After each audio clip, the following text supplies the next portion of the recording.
Hey, we should have one. You going good? Oh no, not that one. This one.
Oh wow.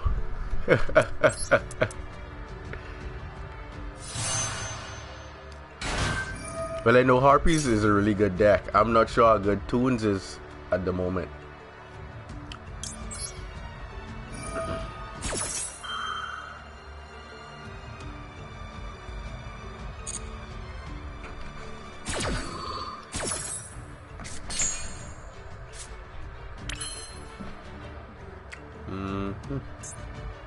No.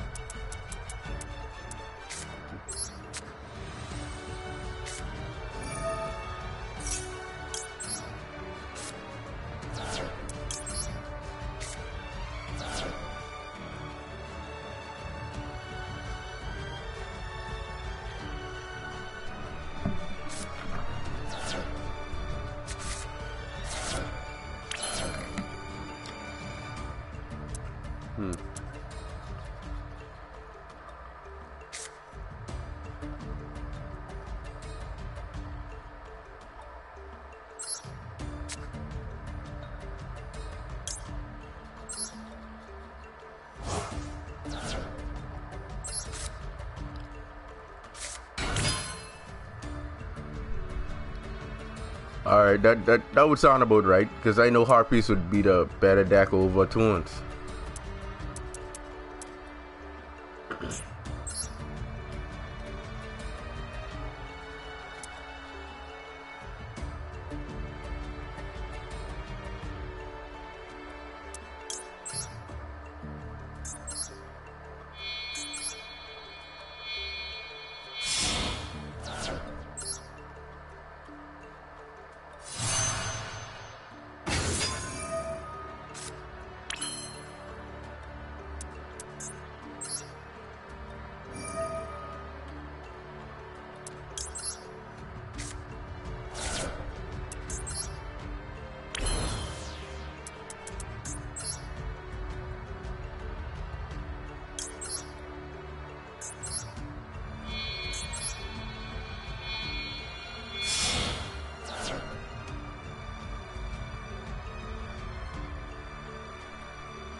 Yes, Matthias, this is ranked. Jake, how would I be able to watch your replays? Would you be able to send them to me some via some format to the game? If so, then if you send them, I can actually include them in my videos for the awesome duels that, well, because I'm kind of card grinding right now. But if you guys do save your replays and they are good, you can send them to me, and depending on which 3 are the best 3, that would make the awesome duels for that week.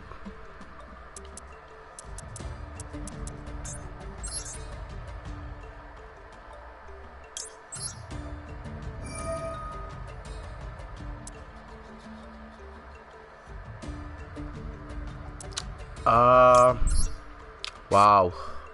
I'd have to go back to my main screen. I don't know it like straight out of my head. Right after I'm done, I'll go back to the main screen so you can see the ID number.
Oh wow, that's cool.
Not too worried about those. I just need to unlock just about every card in the game and that should be fine.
Undoubtedly, this guy is on a suicide mission.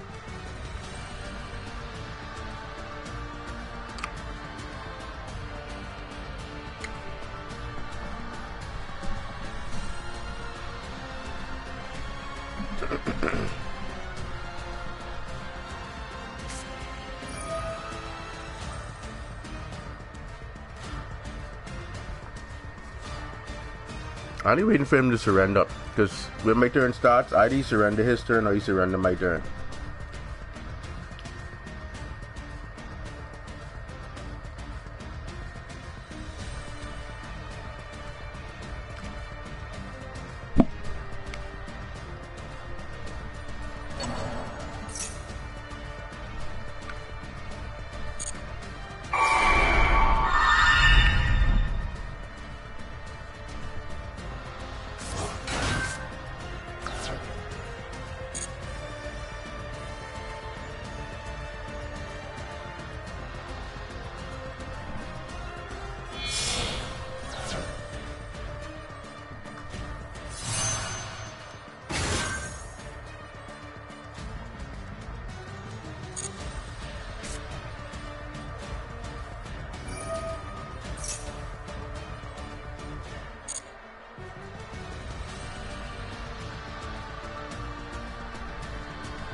Really difficult and annoying.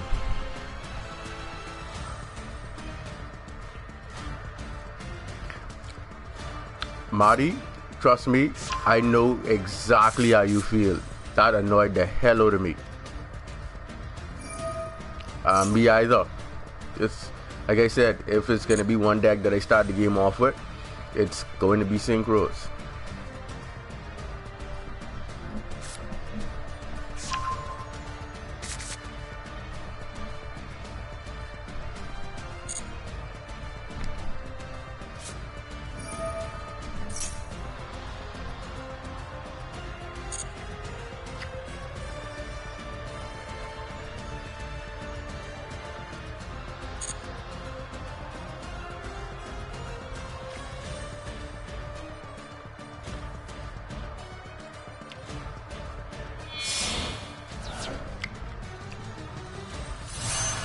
Alright, now for the rest of his feelings. So I know what you think you get with that crystal wing.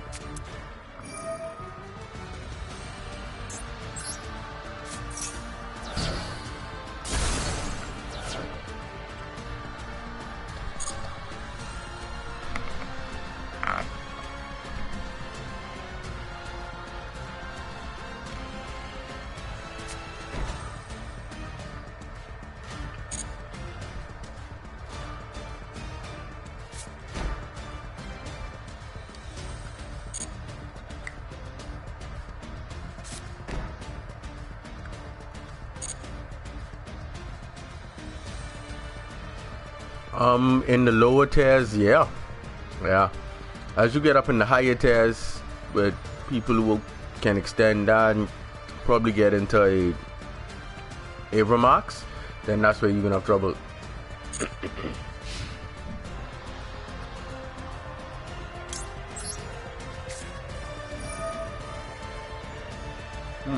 Now, which one are you gonna need to go to the grave? Anything.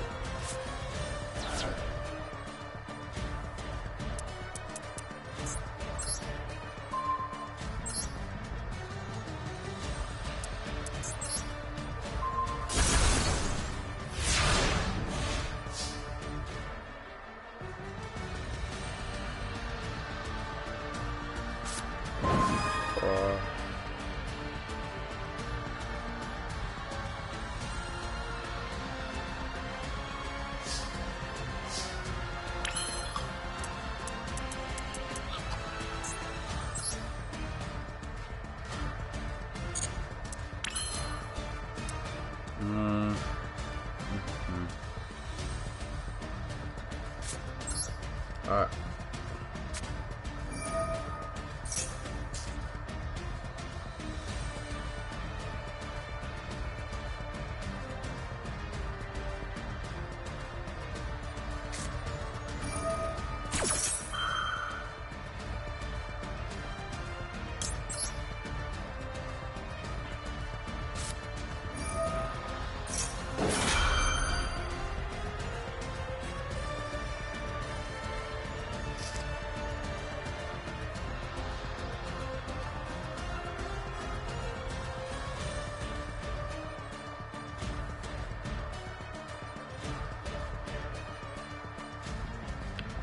I was assuming the Hacker Fibrax for Synchro Tuna, Black Rose the Field.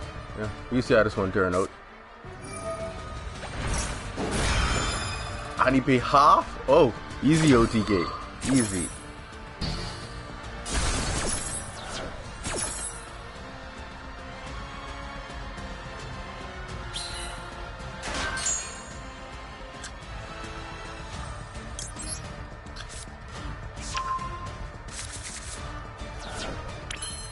Paying attention.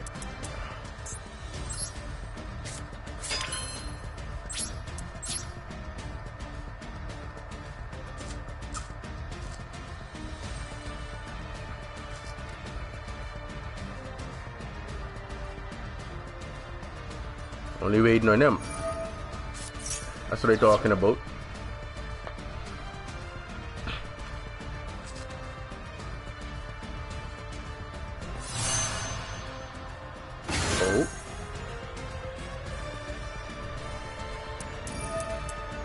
What does she do?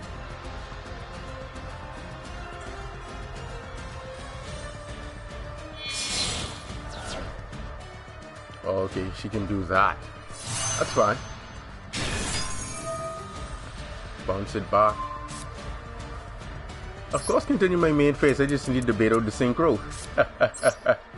Yeah, fools. Only fools rush it.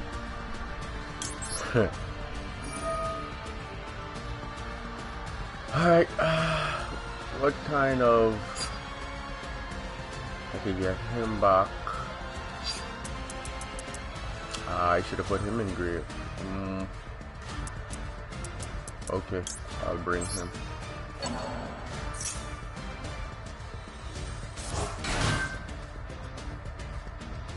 Of course.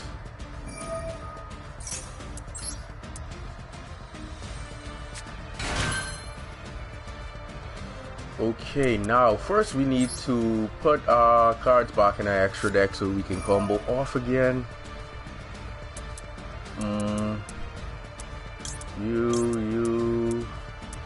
Any formulas in here? Huh?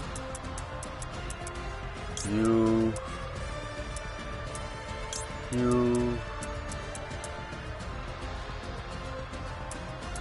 Oh, Hyper Synchron. How many other Synchrons? And Jet. One more Jet should be in the deck, so we could put him back. Alright.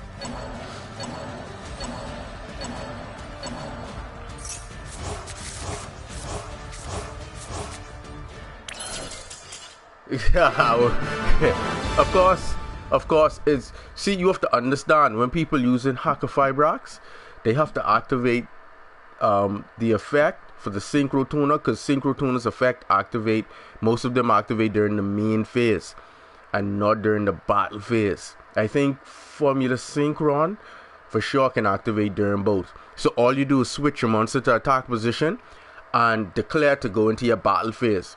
What then happens is if they don't activate it then, you can run into the monster and either kill it or mutual destruction. Their combo broken. Once they use it and you haven't used your normal summon or anything else, then you can combo off. And because I know I could reset my extra deck to main phase combo again to attempt or 3 level 12 synchros. He had no choice. If he didn't do that then, and he would have gotten an additional turn, that's for sure, but he would have only had 2 cards. The bad part is when I would have ran into his monster and then end my battle phase, when I reset my extra deck, it's going to be like I just started a duel, and with the number of resources I already had in my hand and everything I needed in my graveyard, my synchro potential was already through the roof, literally.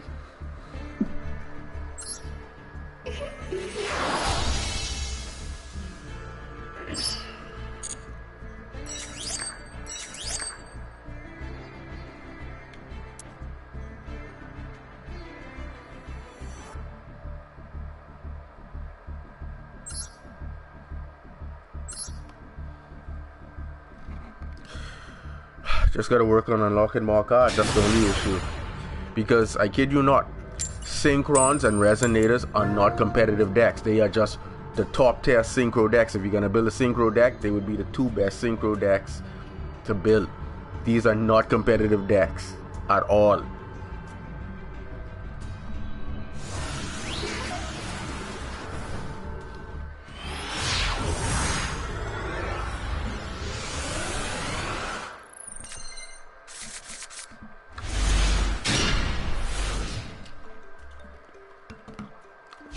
The main thing is, you just can't let Synchron and Resonator set up.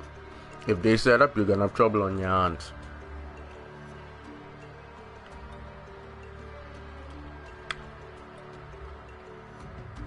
Oh crap, yeah, right after this. Wow, Blue Eyes.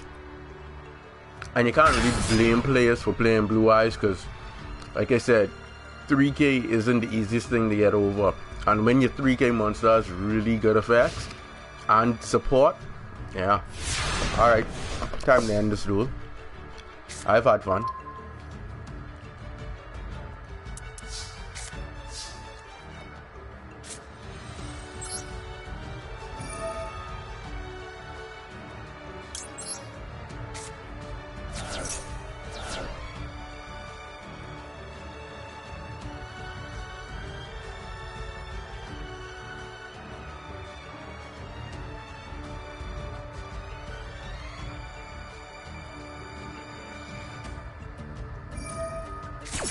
Oh wow, that's powerful.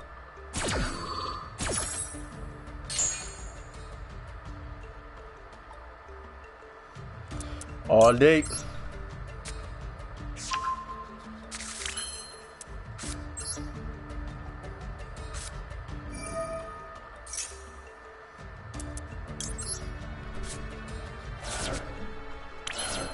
Now this is where it's gonna get ridiculous.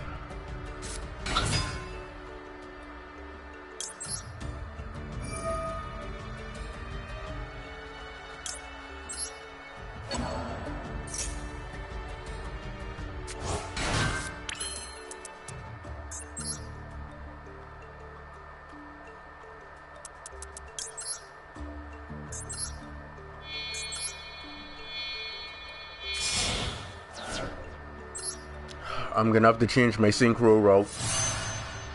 And see, that's the good thing when you build the deck yourself and you understand the different routes you can take to get to whatever monster it is that you want.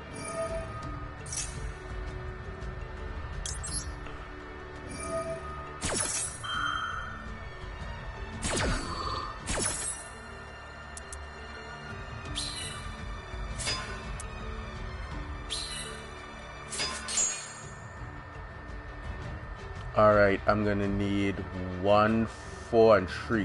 1, 4, and 3. 4, 3.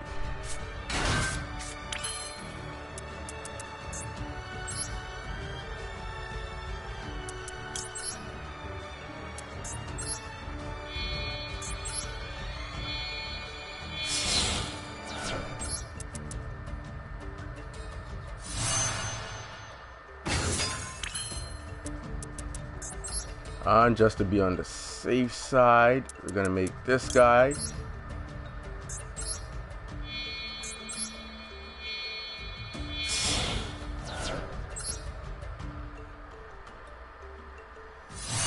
that protects us from Nibiru. Nope.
Not yet.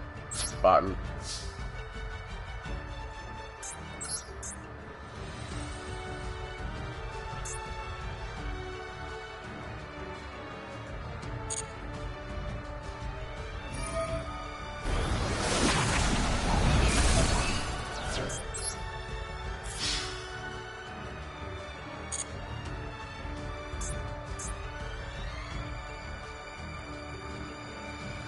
Yes, Nibiru is only once per turn. Only once.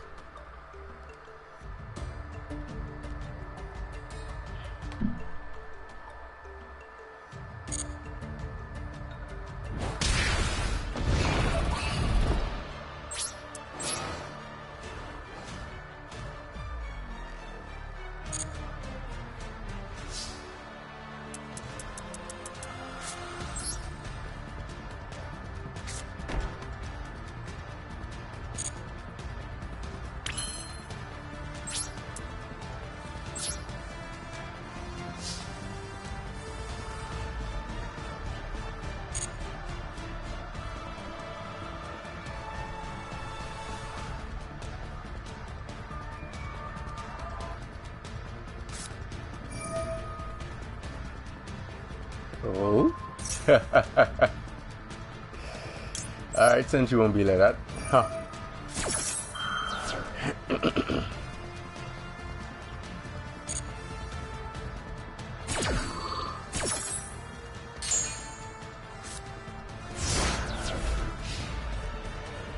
Oh crap, that was the end phase. Dang. Should have paid attention to that. Yeah, Masi. Alright, yeah, go ahead. Conduct your turn. I don't know why he impermed her in the end phase.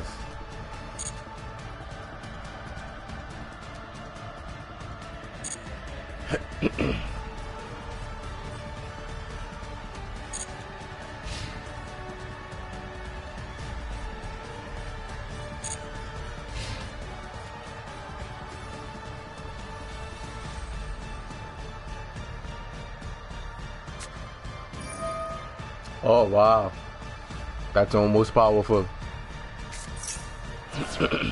Nice doing though.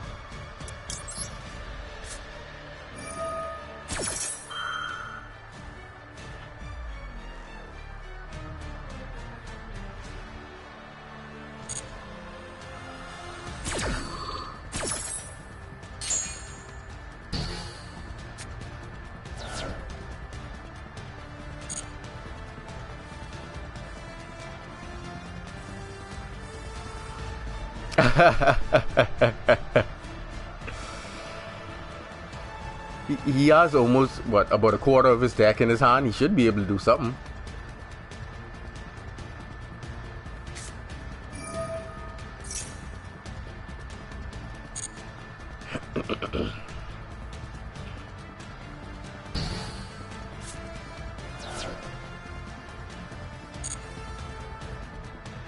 See, the thing is, if once you know your decks, knowing the blue eyes usually utilizes a lot of spells between drawing and special summoning them back.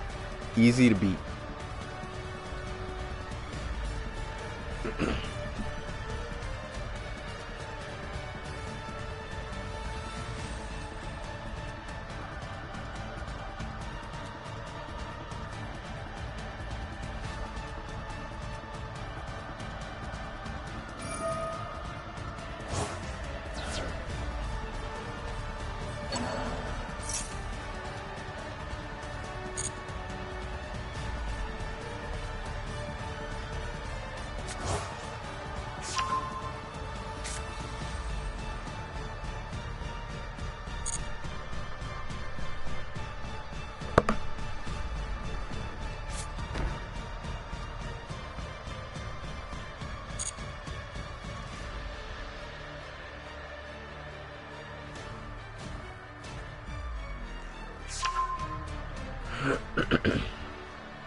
Don't stop special summoning, buddy. I need more cards.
No, not yet.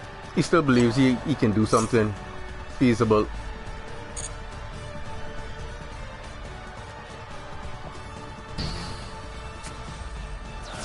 Now, if he was smart, he would have played that return before summoning the alternate dragon. So when Crystal Wings effect goes off to negate his effect, he wouldn't have gotten destroyed and he would have had a monster body on board. But, you know.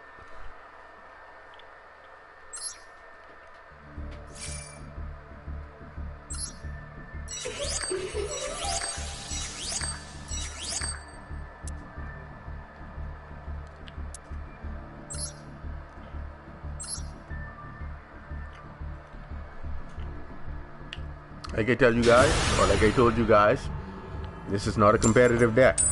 If you can't beat this or resonators, like, yeah, you in plenty problems.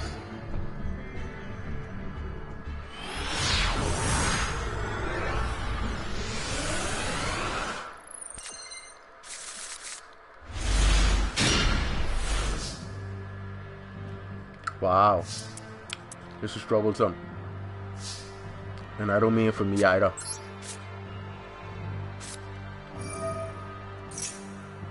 Oh crap, I went right back in the, I gotta try to remember.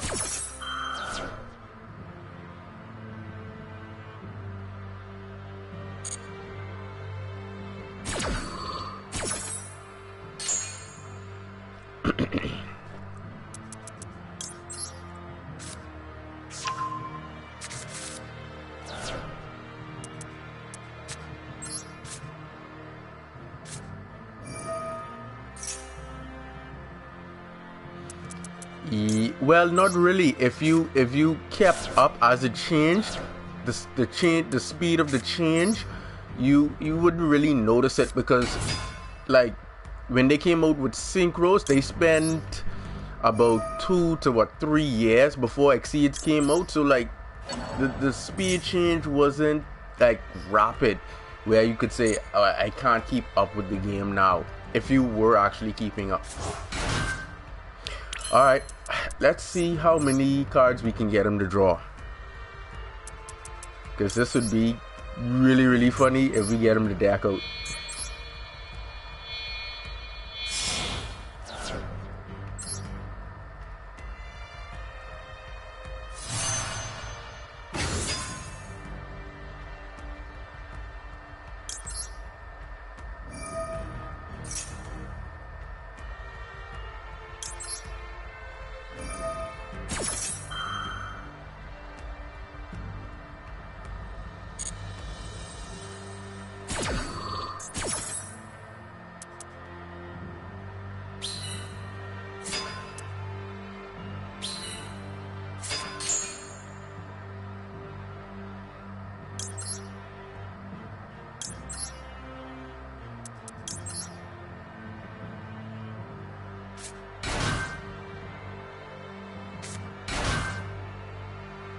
Oh, and guys, if you haven't already, be trying to get the last deck request I did up to 200 likes so I can upload the next one.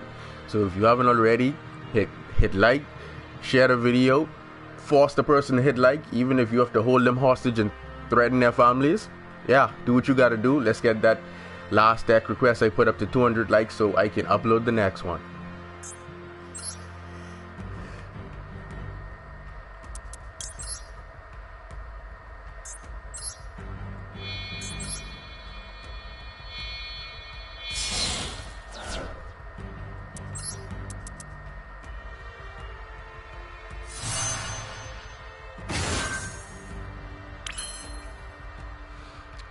It's not really hard to understand. Like I can actually do a video and break it down, but it's really simple. As long as you understand the basis of everything. Like in Yu-Gi-Oh, there are only 3 categories: monsters, spells, and traps. That's all you really need to know right there in terms of preventing your opponent from playing, and everything else is irrelevant.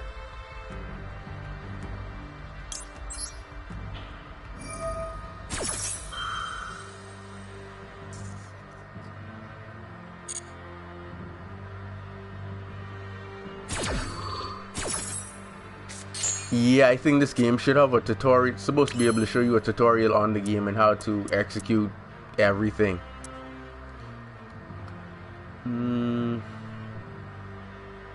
Oh, that's powerful. Spend that for that.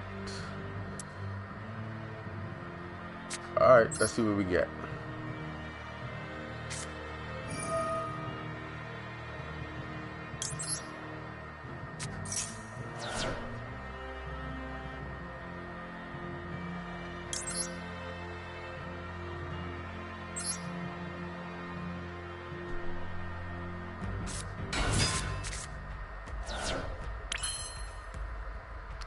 How do you use an item? What item you talking about?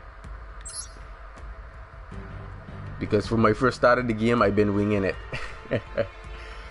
Let's go 6.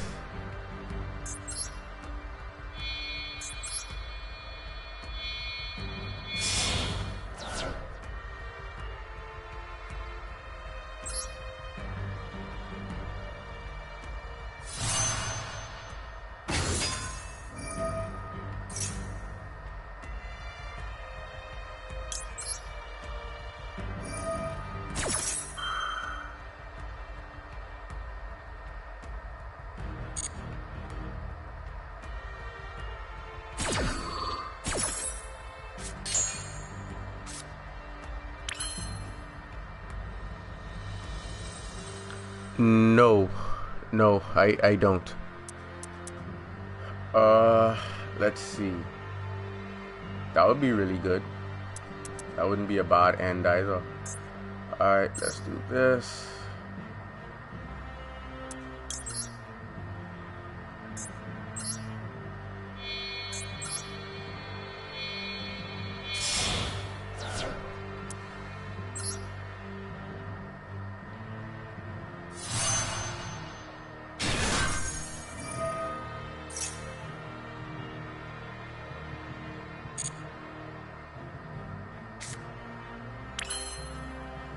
Oh, wow. Alright. I think that's enough for one turn.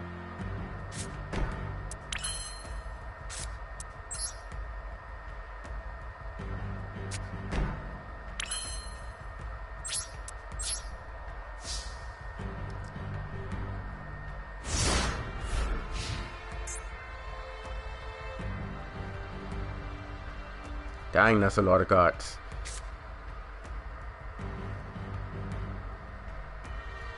Of course. Let's do this first.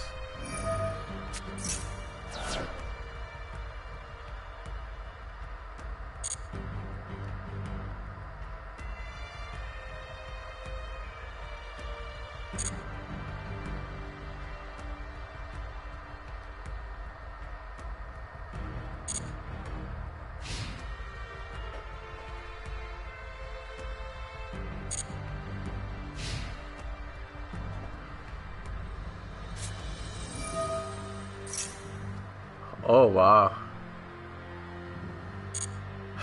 This can get ugly real quick. Real quick. Oh boy.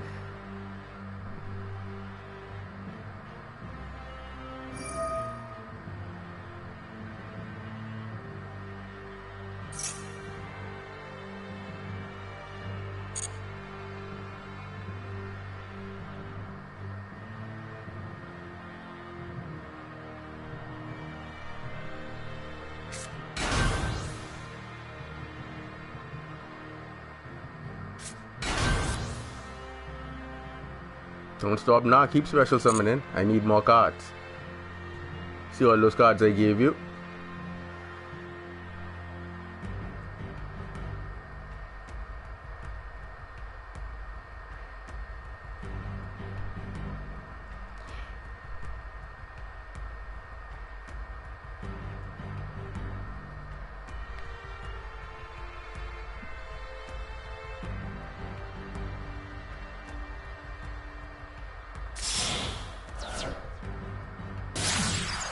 Oh wow, wow. I'm not sure if I would have done that, but you know, everybody has to pick their poison.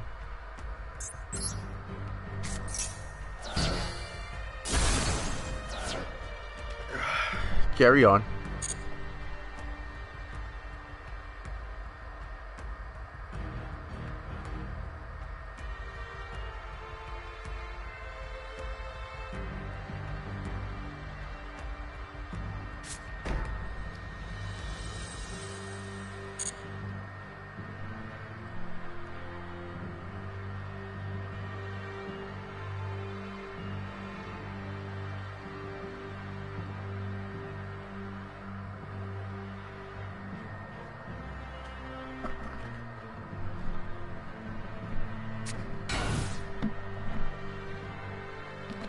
Wow, we back in the good old days. Set a monster, set one face down.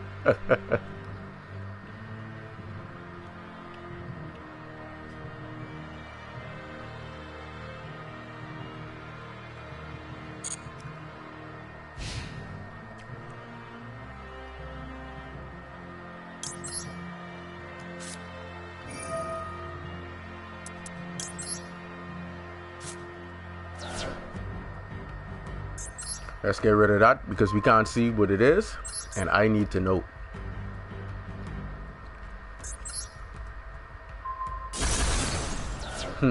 Trying to be sneaky.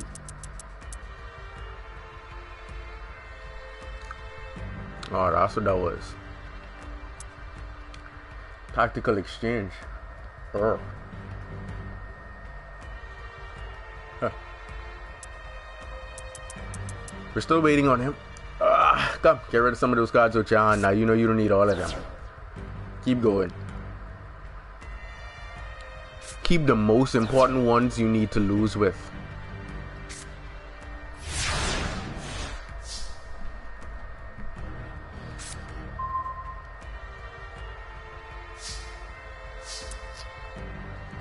Alright, I think that should be in there. So we're gonna start off with this. I haven't made any of those yet, hey. Nice.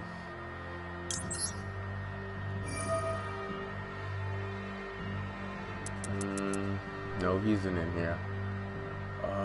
And they are in here. Alright, we start with this.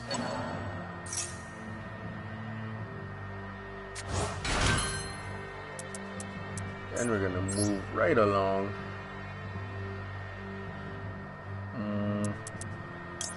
Speed are you first.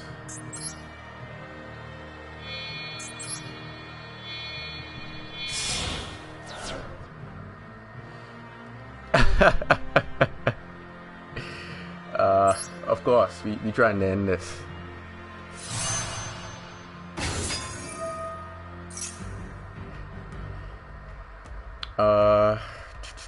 Yeah, because we want the 2 tokens to come first.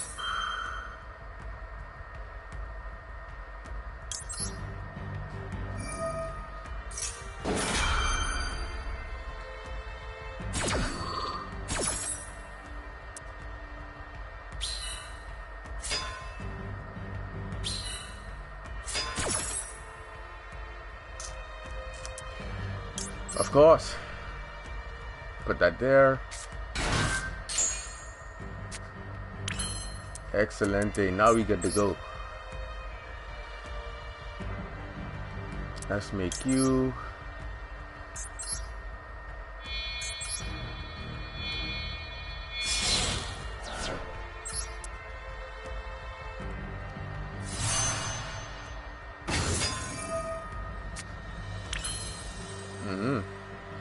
Alright, we can regurgitate that.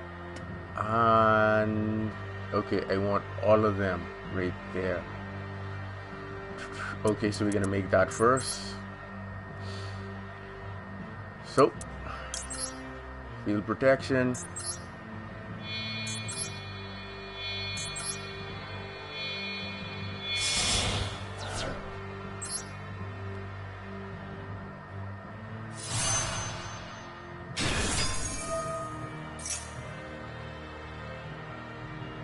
No. Excelente. No. Not now. Calm down. Let's go there. Switch that.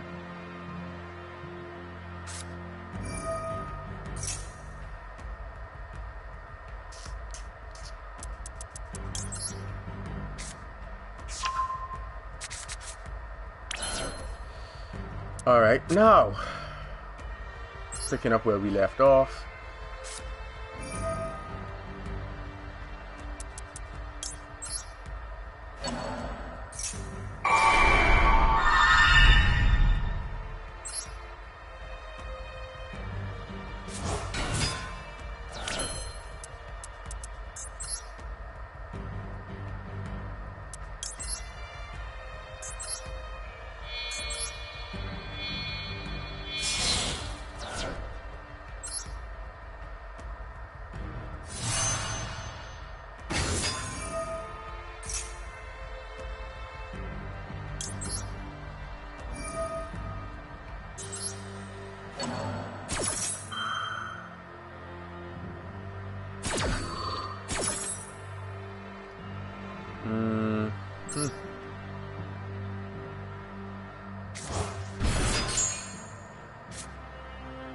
Wow, that really didn't work out in his favor.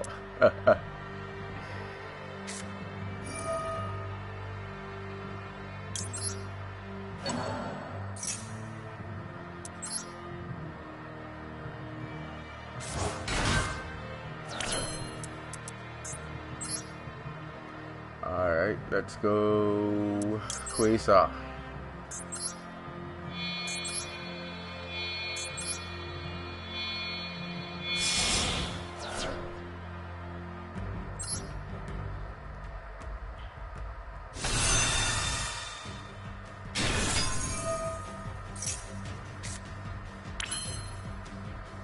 No. Moxie tells your opponent stop doing a bunch of unnecessary shenanigans or potentially get OTK'd. What's that in the grave? I think that's 5 and 1. Did I spend him yet? Yes, I did.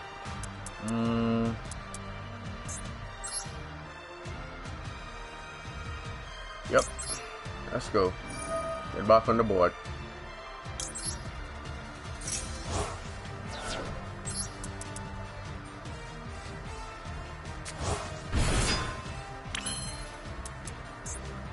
What's that? 3 and 1. Alright, check this real quick. Okay, it has to be that. Alright, I guess he escaped with that. That should be good enough.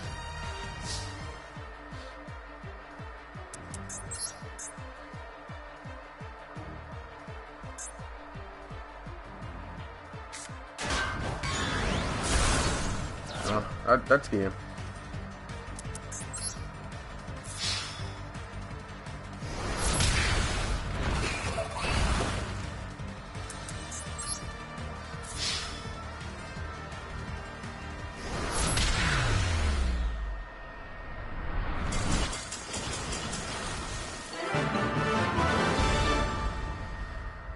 His next turn would have been even more horrible. Even more horrible. The moment he summoned, no more summons, no more effects for spells. Well, I would have Moxie first and allow him to summon a couple of more times. And then stop him for summoning for the rest of the turn. Then negate all the spell effects. And then the next turn would have been guaranteed game.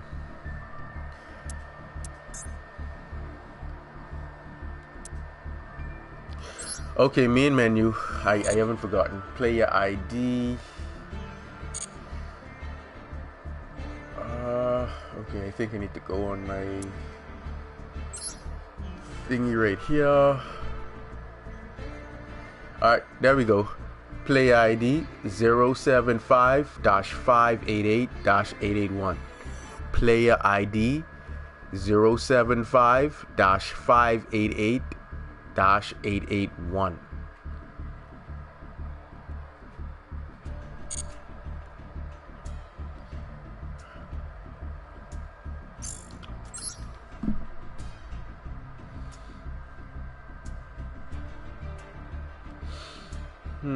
Trishula.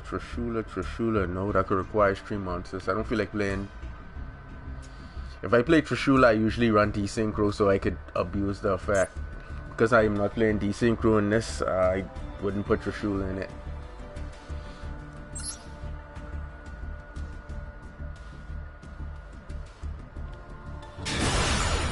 So once I go to followers and click on you, I would be able to see your replays then.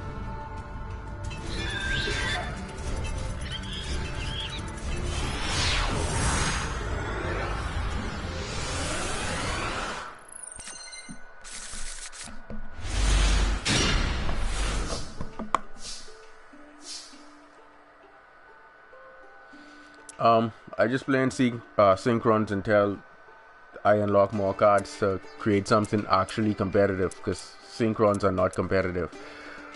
Wow, what a hand. Alright, that's it for me.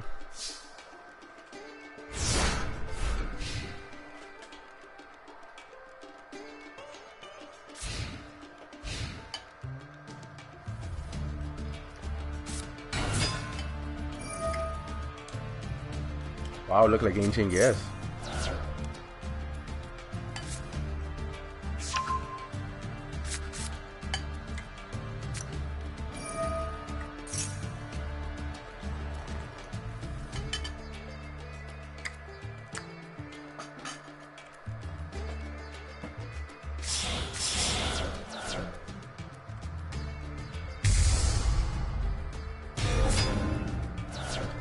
Wow, that sounds like a really good duel for real then.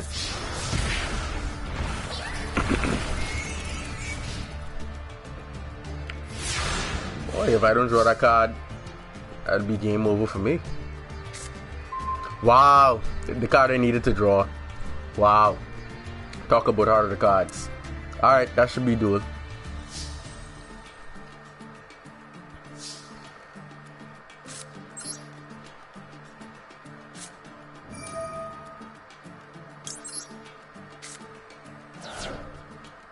Let's get rid of that back row first.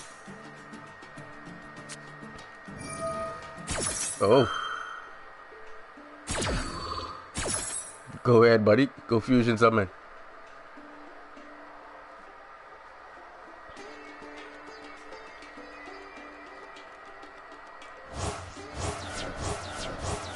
Ooh, another one.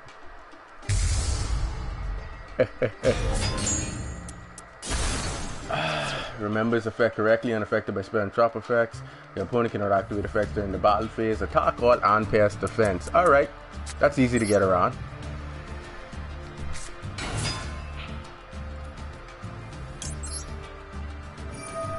Boy, he had a really good first turn. I mean, that's all he got. A first turn.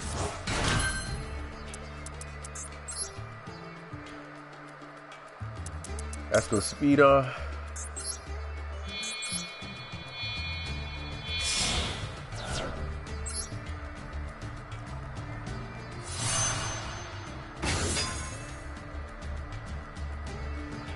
Speeder doppel.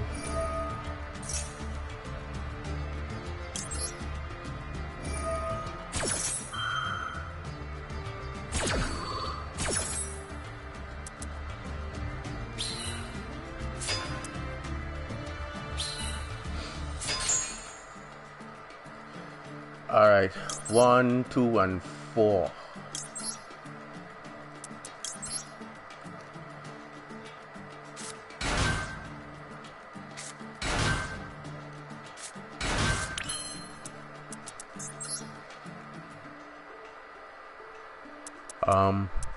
Most likely he should be able to hear me, so I want to whisper this into the mic. Satellite warrior is coming.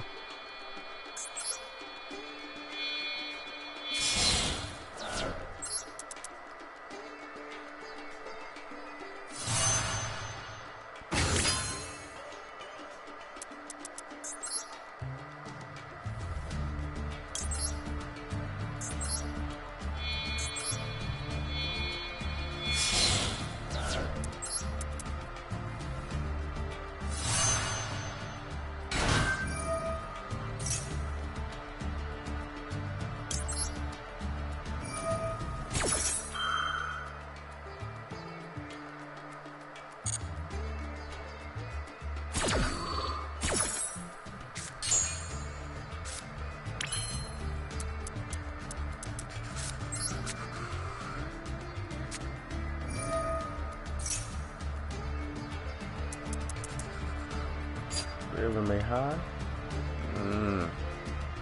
That's interesting. Let's go him.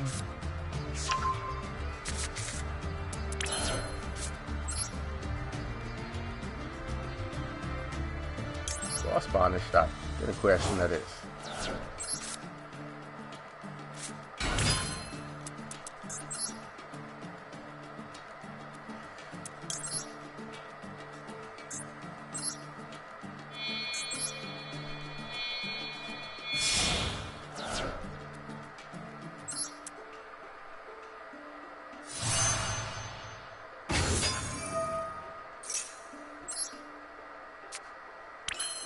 Oh wow, now look when they won't give me that.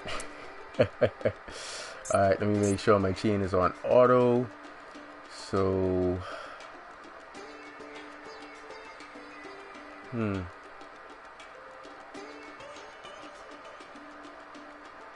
okay, I could free foolish into that.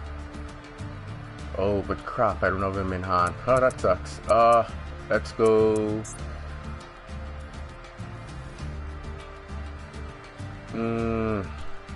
Decisions. Because I don't have that already. Alright, we have to use Jet Synchron effect.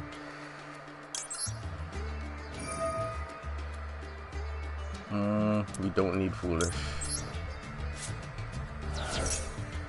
Yeah, attack position. Alright, we'd be able to chain off on that. Where is he? 6.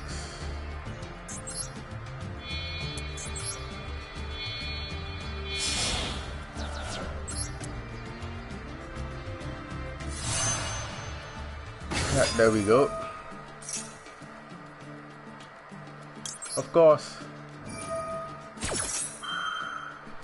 If it ain't broken, don't fix it.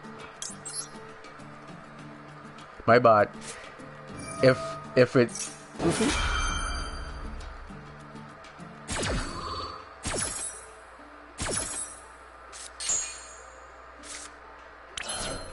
Ooh, that's what I'm talking about. Let's go. Junk synchron. We ain't finished yet.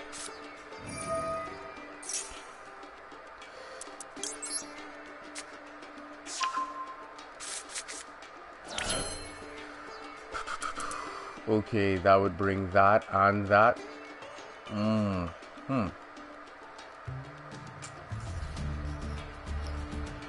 Wow.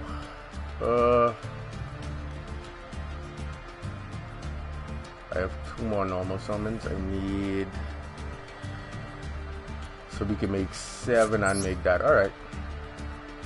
We're gonna use 1 on that so I can get that effect. No, I used that already. Crap. Anyway, doesn't matter. L'Oreal. Nope.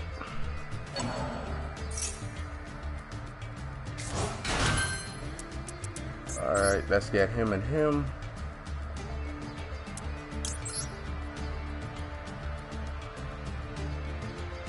Ooh, if I bring him... Yeah, I need to go to those 2 first.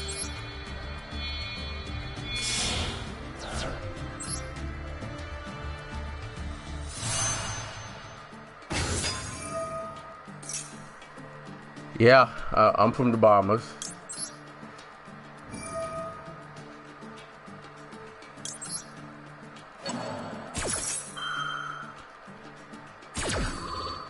I actually like this new timer system design.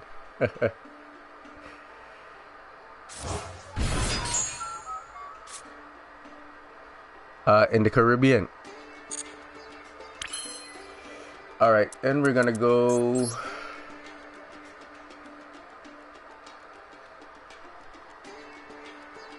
Yeah, Jay. By the terminology of using bless up and the word lion, I would assume that you somewhere close. I would say between Nassau, or you live in Tennessee.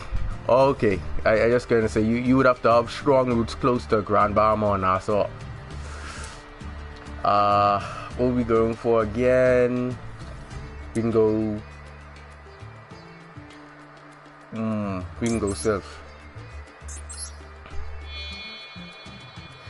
Yeah, based off terminology.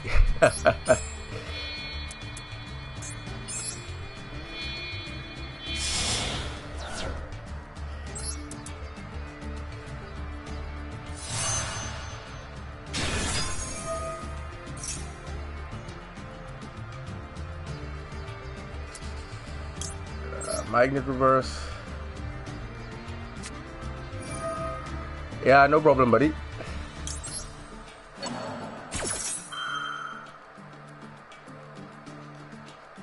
Nope.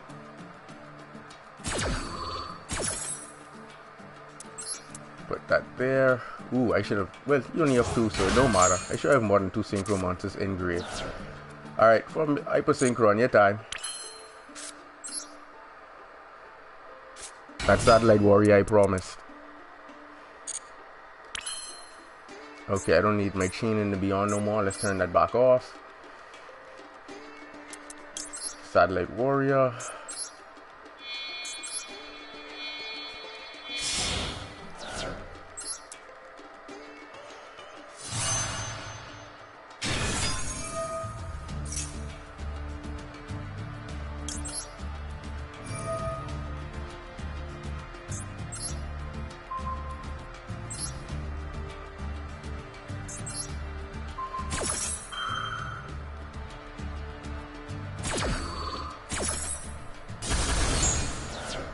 It's currently 1:10 p.m. Oh wow, now look when they will give me tuning. Doesn't matter. You shouldn't even have another turn. I can make Quasar just for the hell of it.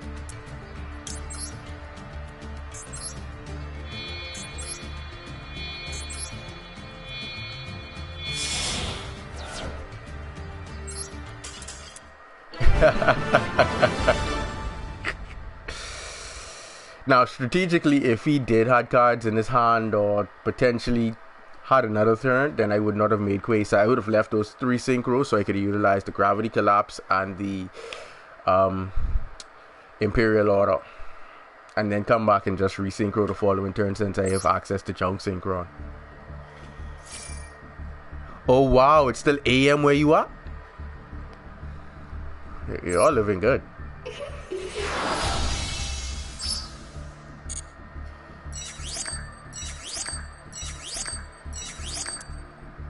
Like I said, for those of you just joining the stream, we're trying to get the last deck request to 200 likes. So if you haven't already, like, and don't stop liking. Once we get the 200 likes, I will then upload the next deck request.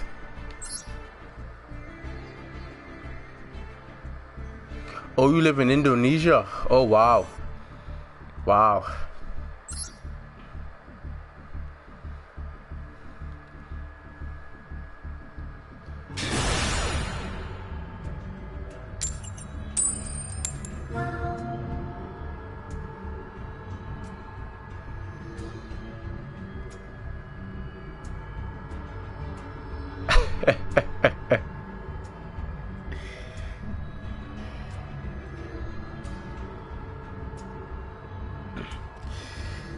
And like I said before, synchrons are not competitive, but you can only make a deck as good as it can get, and this is about as good as it can get right here. So basically you just synchro your heart out and outplay your opponent. But due to the nature of how hard it is to grind out the cards that you actually do want, it's ridiculous. They have so many cards that are ultra rare. Oh wow, Frank Kid's getting Link 1 now. This could be troublesome.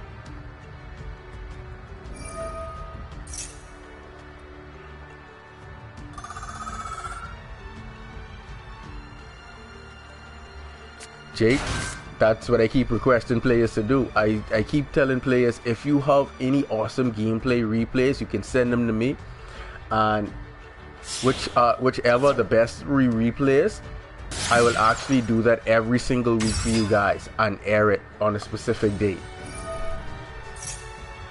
So for those of you who are in the stream, if you do have any of your saved replays, you can send them to me so that we can see who has the or submits the best replays of the week, and I will air them as an episode on my channel.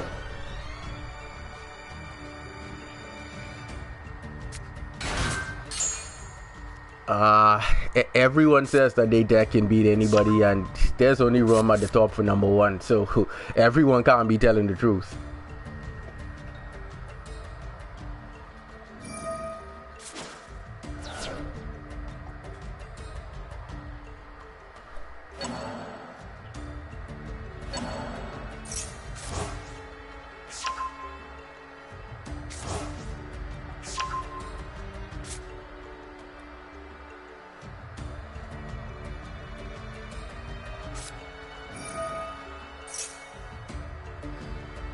And if you aren't already, be sure to like, share, and subscribe to the channel so you can be notified of anything that I upload.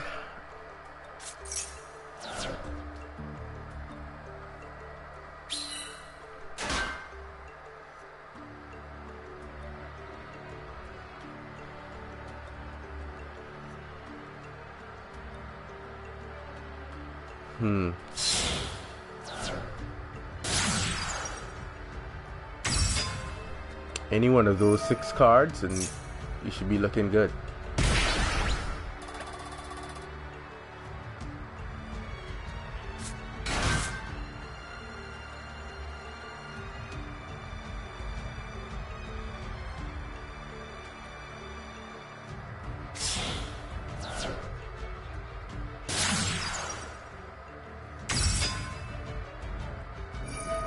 Good old Wolf Park.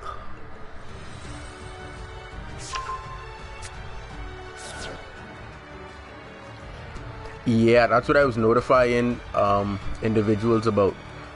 Once someone discovered that the alternative Blue Eyes Ultimate Dragon wasn't in the game, you could assume that all the cards are not in the game at the moment. But keep in mind, this is not the game in its entirety.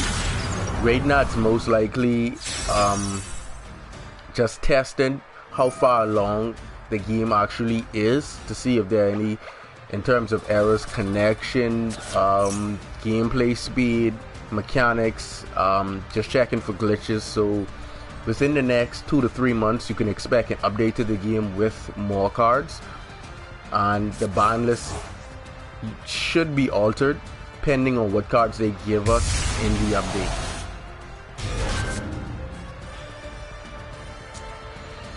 Oh, that Battle Butler is nasty. Quick effect to contribute, destroy all monsters your opponent controls.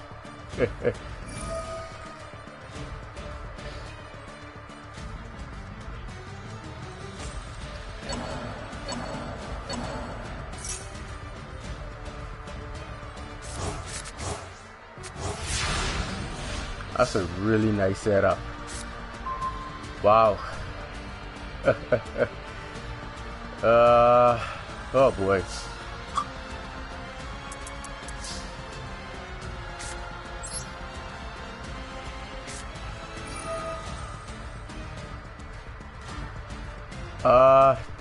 Well, I wouldn't say that, because you have too many decks with their summoning mechanics heavily focused on special summoning, and the number of different shenanigans that they can do. If you're going second, it's gonna put you at a real disadvantage. That's why there was really no reason for Moxie to ever get banned in the first place. If they hit it, they would most likely hit it to 1. Wow.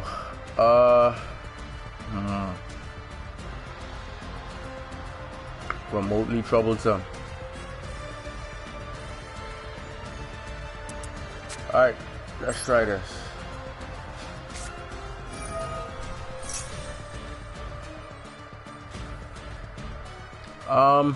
Just some synchrons, nothing special.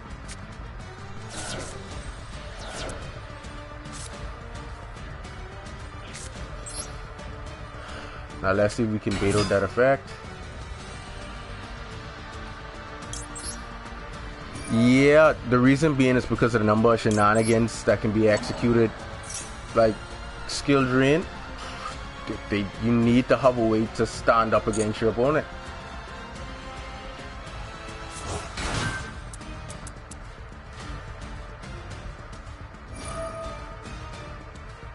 There it is.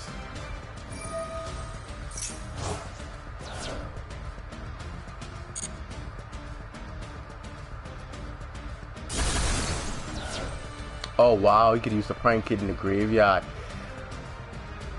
Oh wow. Alright, that would be the end of me next turn. Alright, no need to waste the card time. Good game, buddy.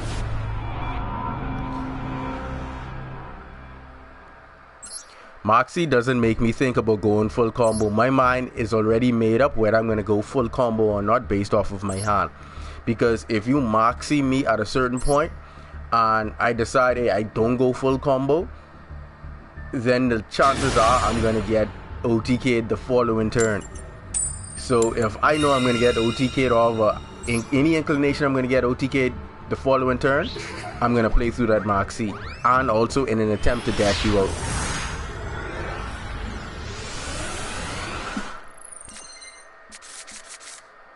That's the same thing I'm saying, Devontae. Moxie is good right where it's at. Like I tell you, there are too many shenanigans in terms of extension players that needed to be addressed, and Moxie addresses them perfectly.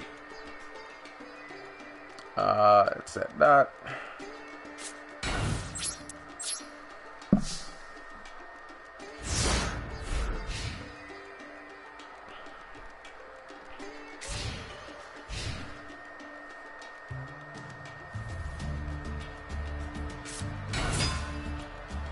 Oh wow, Prank Kids again?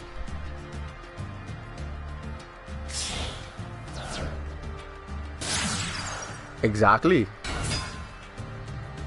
All it really is how many cards do you want your opponent to draw. That's it.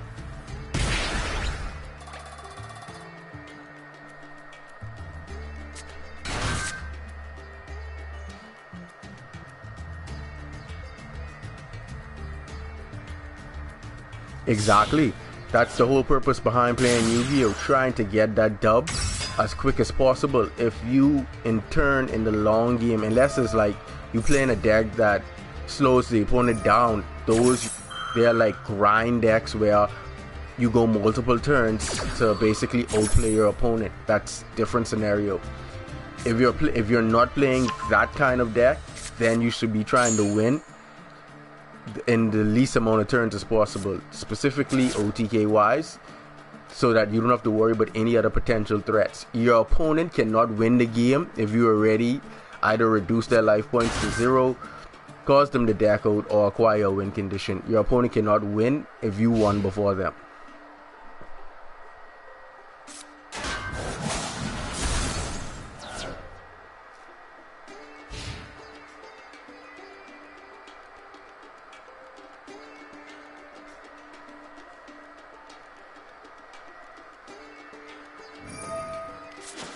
And I think a lot of players is be stuck in that mentality when they deck building because of the cards that they incorporate.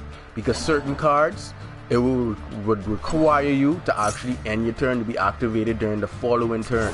And there are things you want to try to avoid. You always want your cards or the speed of your deck to be as quick as possible. Reason being is if your deck is slow, you cannot play that slow deck any faster than the cards that are in there.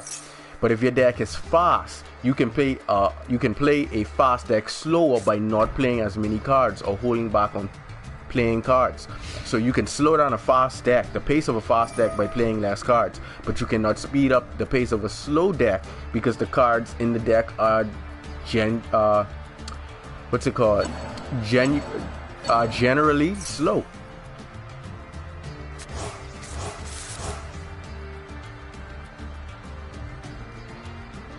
Yes.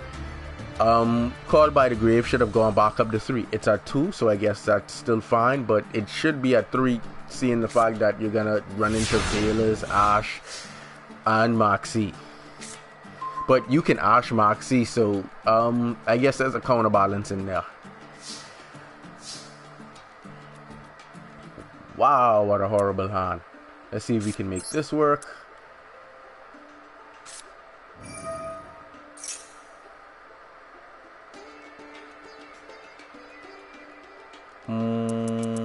Let's drop you in there.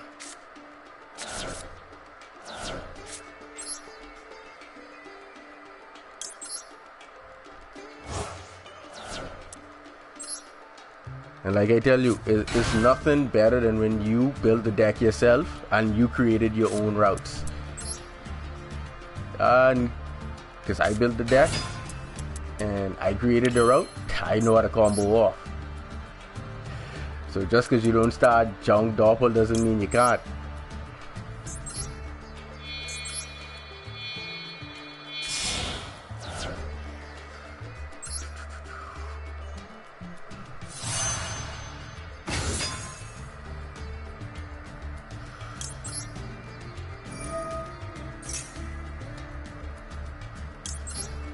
That would be interesting. Now you go 6, 8, and then 10. So I need, okay.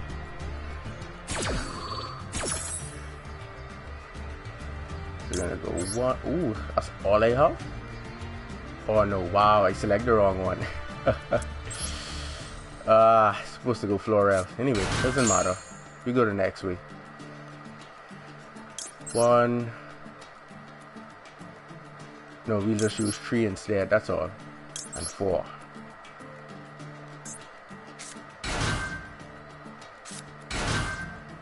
And then 4.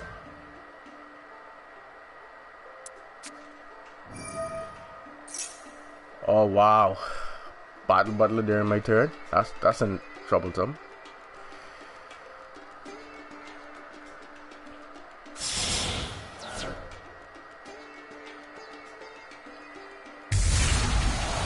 Yep.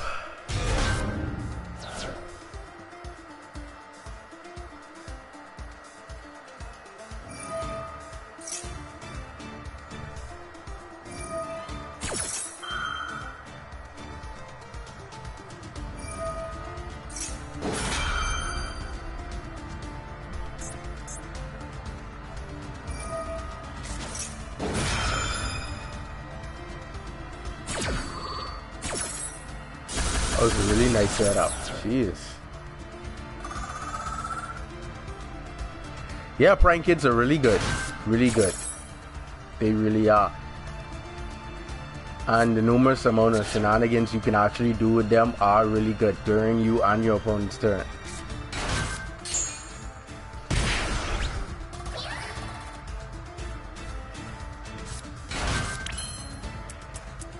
Alright, that's it for me. I forget you can't put Chan on your deck. I just gotta wait until I earn the other 5 ultra rares for my Raid Raptor deck, and then we'd be cooking with oil, gas, and diesel.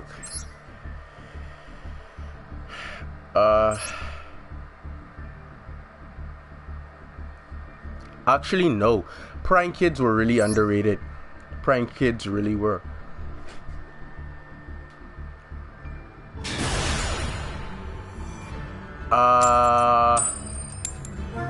No. I don't like Bluster Blader.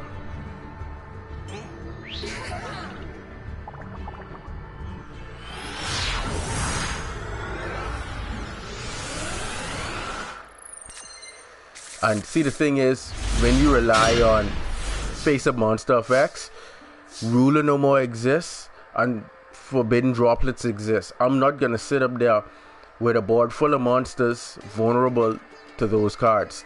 You put 2 of them in a 3, that's 6. No. No. Always have a backup plan. That's like getting caught with your pants down.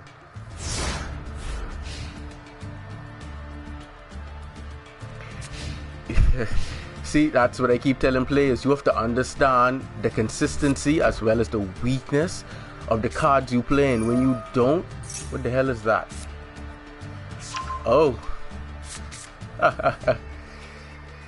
Yeah. You need to understand them. When you don't, you can get caught with your pants down, and it's not going to be a lovely feeling. Wow. Did they really have to give me that?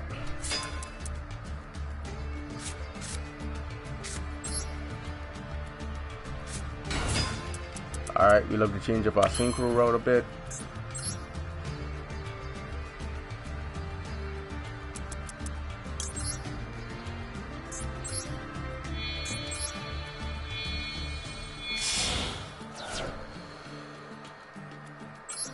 The only confidence in monsters that sit face up on the field, who effects do not activate, that you can hands down say are reliable, are Jinzo, Spell Canceller, and Majesty's Fiend.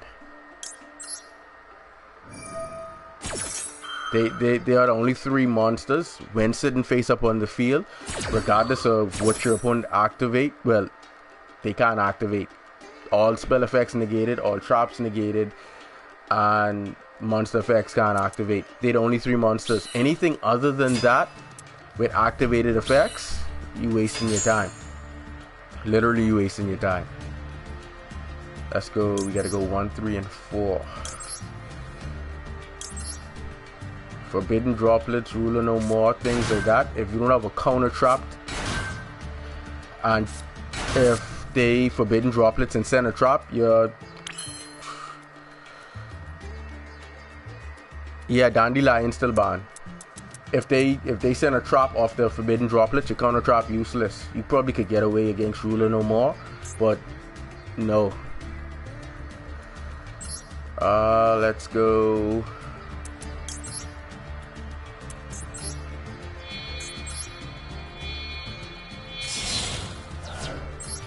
Okay, so if I regurgitate that, I can get him back as well. Alright.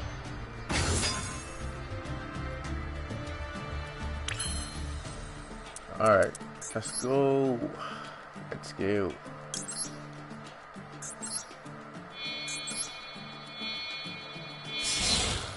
I'll probably send that to the grave then.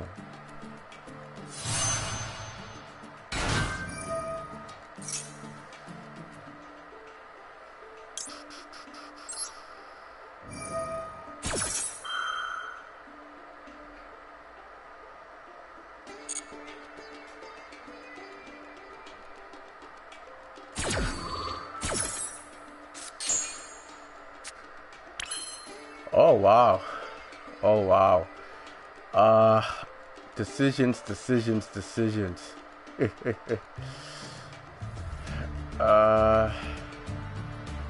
Would give me that, then I can make that.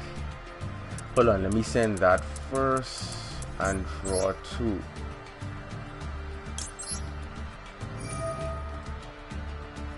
Send that.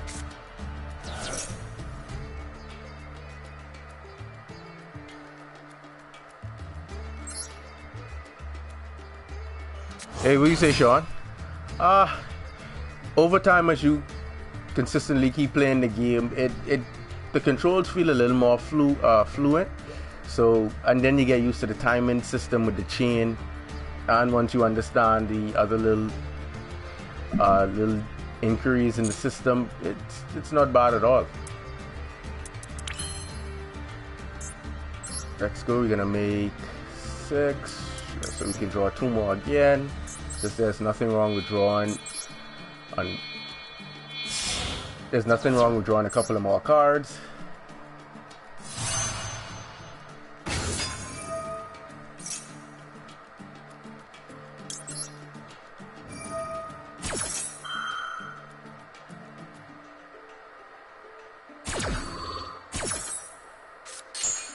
Oh yeah. Now we cooking with oil, gas.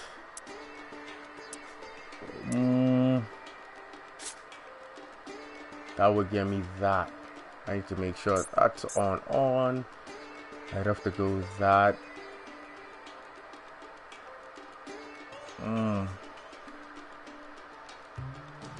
Yeah, it really is. It really is. No, I need that engraved first. So let's go crystal first.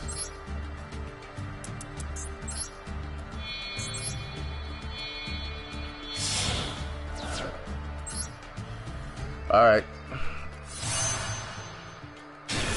that locks out Nibiru.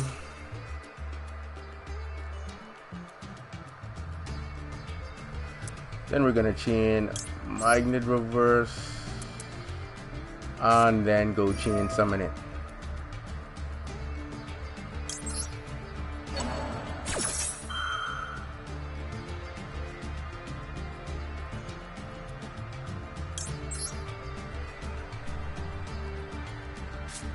Also guys, just because it's a new application, do not forget card placement in the columns. Do not have it set to auto. Make sure you have them set to manual so that you do not be playing or activating cards in a column you don't want to.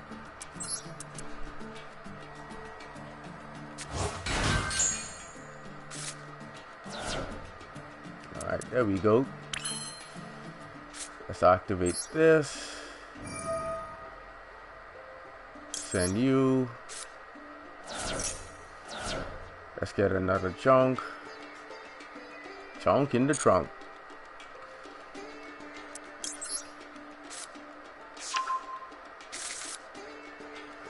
All right, we need to make there are 2 of them.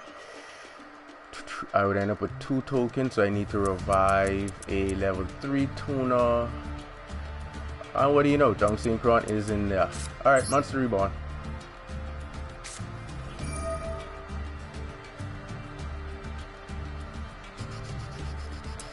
Where is he? There we go. Not sure, but you can go in the deck building list and search for Darkhold and hit L2, and you can look at how to obtain the card, and it will show you exactly which pack it is in.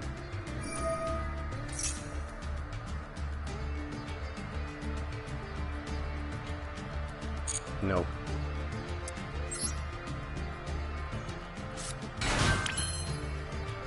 Alright, now we could synchro off.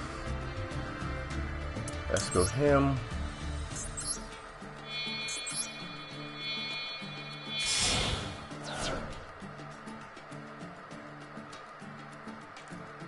Since PlayStation 1, oh boy, honestly, you have a lot of catching up to do, because PlayStation 1 been out what, in the late 1990s. Oh boy, I don't even know how to help you with that. You need an entire Yu-Gi-Oh course from start. Have I made 6 yet? Yes, I did. Alright, I can make another 5. Make 5, go him, pop 2.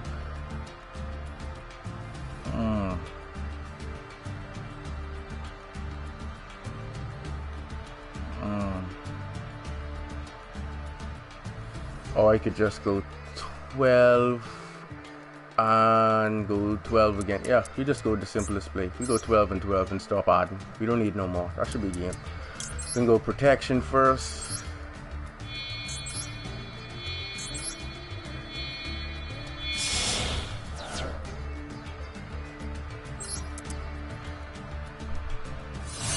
Fleeves, I honestly don't know what to tell you, but if you haven't played Yu-Gi-Oh since PS1,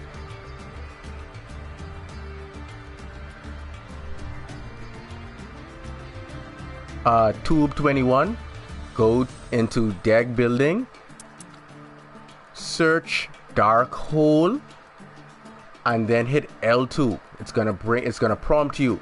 It's gonna bring up another little menu and go to how to obtain card. It's going to show you exactly which pack it is in and how to obtain it. Also, if you do have enough of that card's rarity, then what you can do is you can generate the Dark Hole right then and there.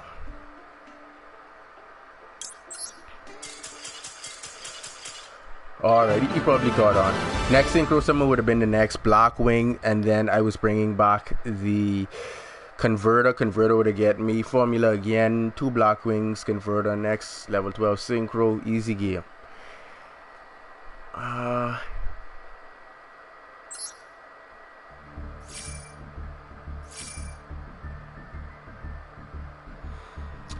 That's really there for link monsters. You don't have to synchro, exceed, or fuse and put the monsters in that zone. That's really there for links, but you can utilize it for any of your other extra deck monsters.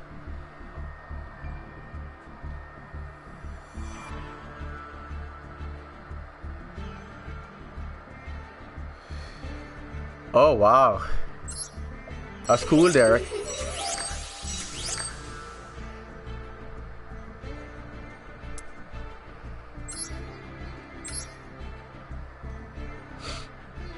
Keep in mind, guys, like I said before, this is not a competitive deck, so I am going to lose a duel here and there against the competitive decks. But the deck for Synchrons plays really, really well. Really. You literally, off of Chung Doppel, you go so many pluses, you lose count very easily.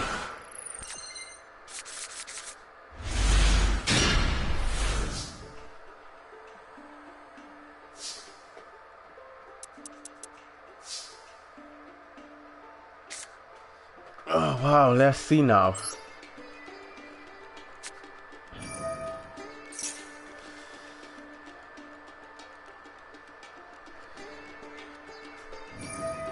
Tube 21. All you need to do is go to create a deck, search Dark Hole, hit the L2 button, and hit how to obtain, and it's going to show you how to obtain Dark Hole.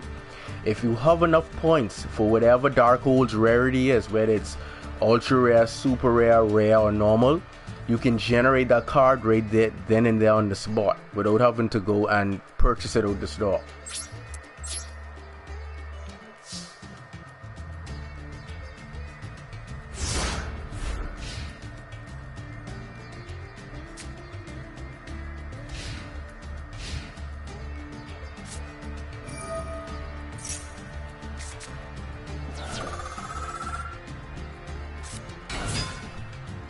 But you said you haven't played since PlayStation 1. That's the number of times the rule have changed since then is ridiculous. But oh boy. But what you would actually need to do is take your time and utilize decks that focus on only one summoning mechanic so that you can thoroughly understand that summoning mechanic before combining that summoning mechanic with other summoning mechanics. Because there are some restrictions now with summoning mechanics where when you execute or use a certain monster effect, you'd be locked into either only that summoning mechanic or summoning a monster of only that specific type. Wow, Han, horrible.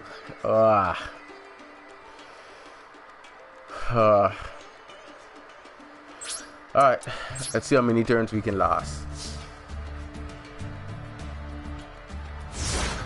Yeah, death bots are good. They really are. They have one of the main one card combo engines.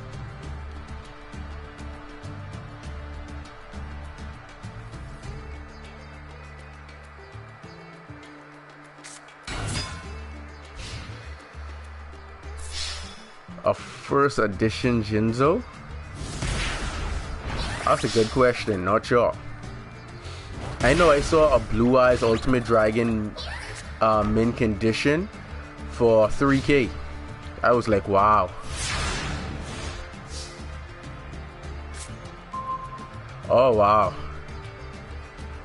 It's like some duels the deck is there and other duels like it's not. Yeah, I don't feel like getting punched in the face anymore. He can have this.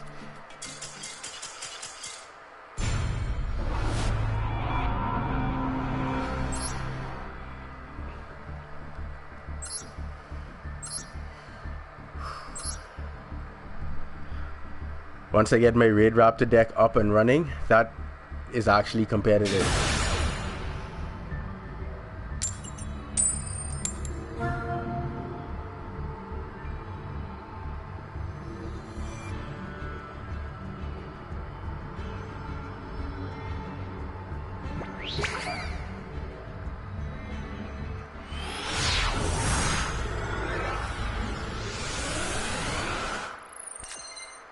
Oh wow, sound like wherever you is, it's really called Deadly Mage. But you don't want Snow actually block the entrance and exit to your house. Kind of be stuck if you don't have enough food. At the moment I don't well what the hell did he just play? Oh, part of Extravagance. At the moment, I mean, to say OP, say this version of Synchrons is OP, but I don't have any other deck. Like I say, the grind to actually get the cards you need to build those kinds of decks are like, yeah.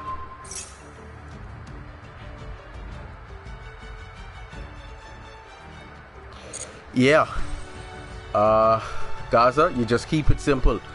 Always go with the strongest set of level 4 monsters that you can normal summon in incorporation with their attribute or type.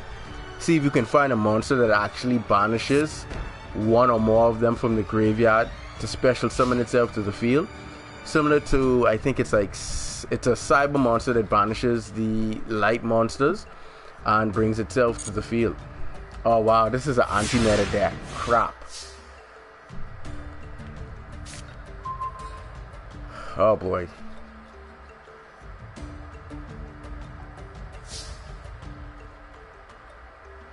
Alright. We're not gonna get around that with this.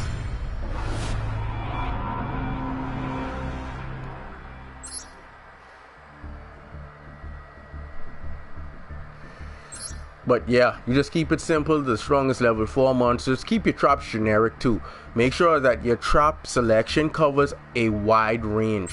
And what you really want in terms of trap selection is traps that activate when the opponent would summon, so you can negate the summon, rather than when an effect activates, because then if your opponent has a counter turret, because the monster's already face up or the monster may be unaffected by card effects, you want to make sure that you go, because this is always my motto, prevention is better than having to take the cure.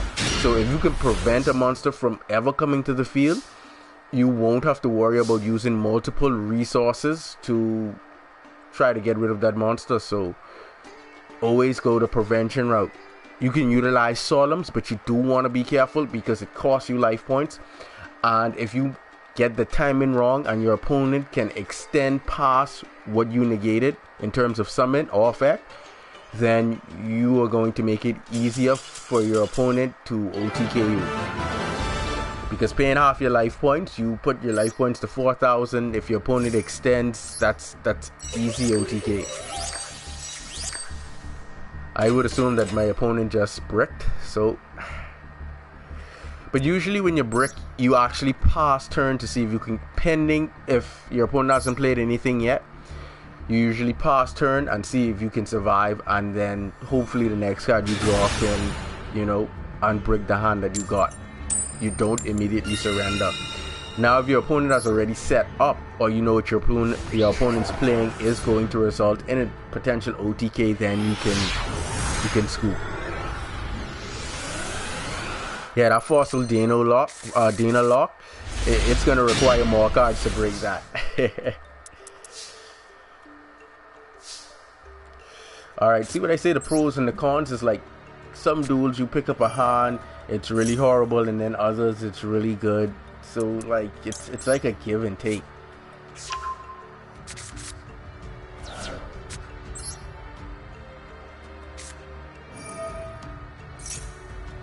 Get rid of you and get rid of you.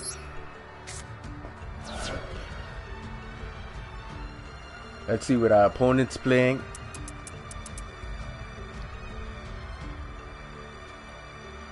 It's a very good idea. The reason why is because, well, I don't want you to get accustomed to doing this, but you can use other people's decks, but the issue with that is until you get familiar with however many cards are in the deck in terms of memory wise, because it's important memory wise to know the ins and out of a deck. It's not to say that you shouldn't copy someone's deck and utilize it. It's just no matter what deck you're using, you always want to make sure that you understand the ins and outs of that deck. So let's say you open up and you don't open up with a full combo hand and you want to wait out one turn. You have to wait. Alright, like I'll give you an example with the same Synchron deck. I have 10 junk Synchrons in this deck. Now when I mean 10, I have 3 of the original copy, 3 copies of a monster that can get it to my hand, 3 toning, and a reinforcement of the army. So that's basically 10 junk Synchrons I have access to. So let's say I open up with my Doppel and I haven't opened up with junk Synchron, and I want to gamble and pass my turn so I can go full combo. I know that at least a quarter of the deck is junk Synchrons. Due to the fact that I didn't open with it and I already picked up 5 cards, that means more than a quarter of the deck now consists of cards that are either junk Synchron or that can get me junk Synchron. So I can take that chance, pass turn, knowing that my odds are really good at picking up a card that can either get me junk Synchron or picking up the junk Synchron itself. Then I can go full combo. So knowing the deck in its entirety and every single card allows you to be able to gamble on, alright, should I pass turn, or what is my odds if I decide to want to draw 2 cards, and then exactly what is the possibility of drawing those 2 cards. And then sometimes you may end up in situations where you're trying to figure out, alright, is this actually the best play I can make? And if you're not aware of 1 or 2 key cards that you may want to mill to the graveyard or add to your hand that could actually assist with either extending or getting you to a monster that can get you out of that situation. If you're not aware of that, and then you like go back to the deck and then realize, oh wow, if only I had summoned that monster, or if only I had realized that that monster was actually there for me to use, and you know, you just gave up a free game. Whereas when you build a deck yourself and you actually start pairing cards in terms of combination for synergy, it makes it easier even when you open up with awkward hands that you can't usually go full combo with or off of. Like sometimes I can't go full combo synchro, and if I don't go Chung Doppel, I know that I can go Spell Striker, Floral Synchron, and get the same end result. Because I build the deck, I understand how to get or execute each specific combo, or how to get to each one of my synchro monsters in my extra deck, because I built it. I built it and I understood when I was pairing each of the cards up which would work best with which is going to get me the greatest extension, which is going to allow me to draw even more cards as I continue to combo off, and then I just utilize all of that in one strategy. This all started off of a Chung Synchron and a Doppel Warrior.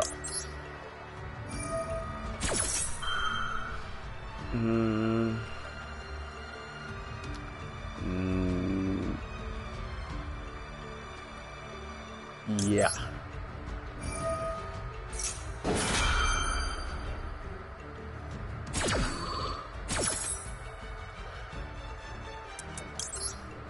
So making your, when you get to the point where you actually can make the deck yourself, then you do that. But if you're not able to make a deck yourself, just find something simplistic that you can understand the ins and outs to.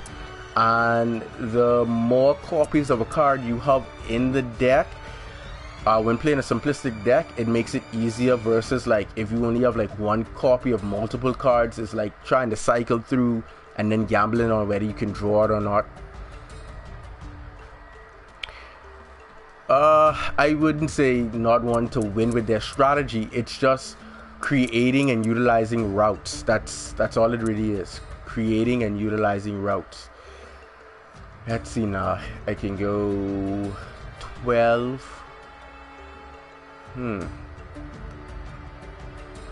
I can't trigger offers yet. Let me go 12.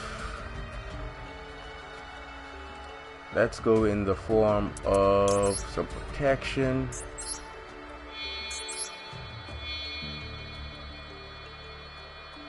Oh, alright, that works.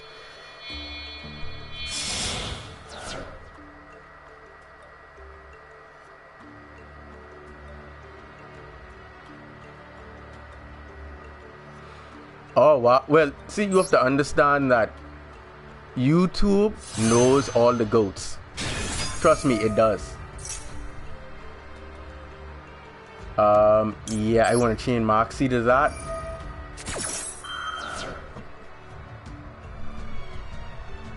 And of course I want to change that.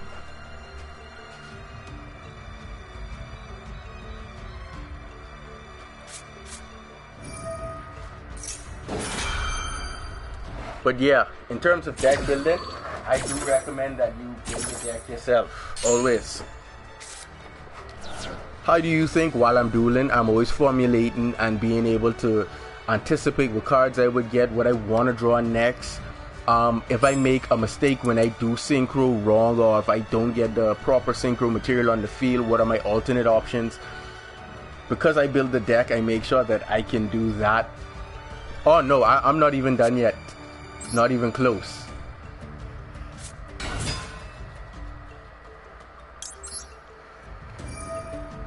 The deck was actually built and designed that turn 1 I should be able, once I go off correctly, to summon out 3 level 12 synchro monsters.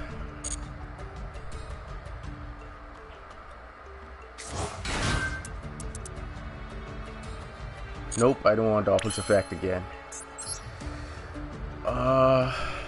Let's go you.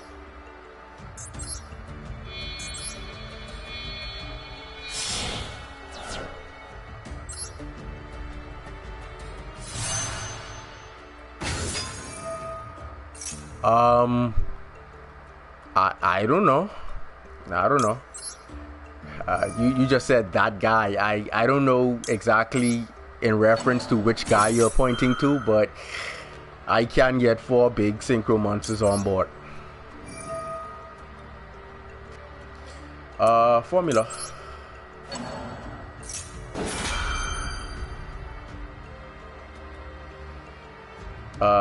No, I don't need that yet.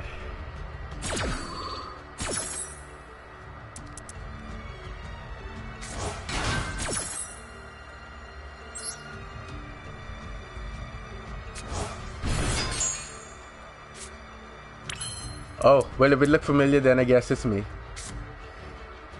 Let's go with that, because we need another one.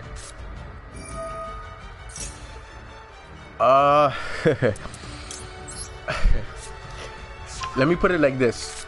Even for beginners, you can play any deck simplistically. It's like not overcomplicating the combos in the deck. That's what really gets beginners, because they want to do too much and they understand very little. So that's all it really is. You can play any archetype you want, but you just have to keep it simple.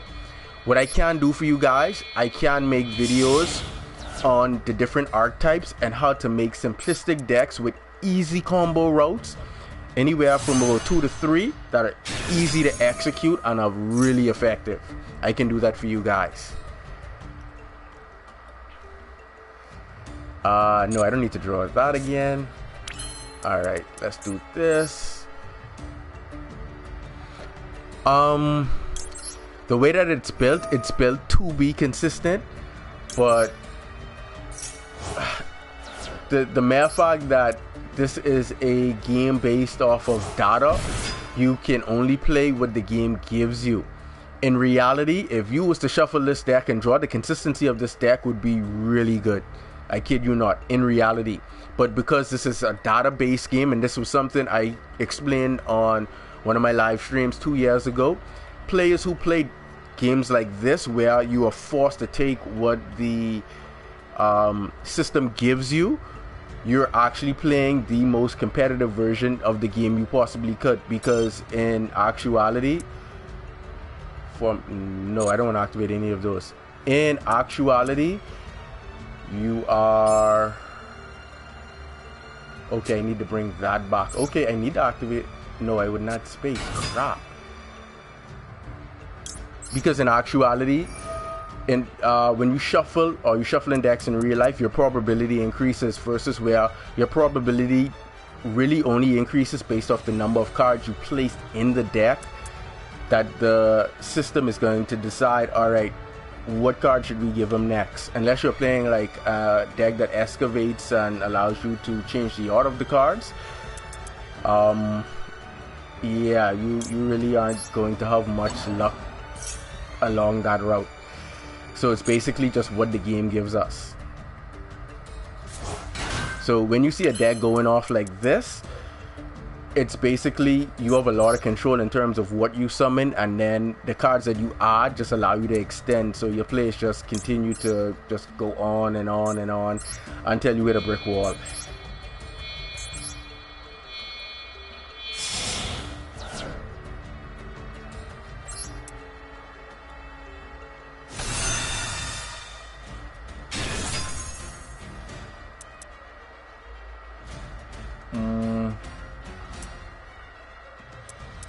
Yeah, that's not a problem. There's nothing to activate in the graveyard. Oh wow, I'd have to spend it on that. Hold on, before I do that, let's go hand destruction.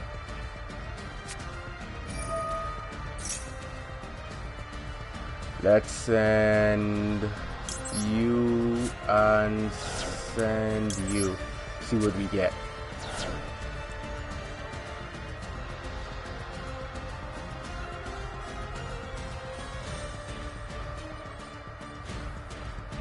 Yeah, the deck, when you listen, the deck is built to summon all 3 of them in a single turn. So there really isn't no reason why you can't summon one of them in a single turn.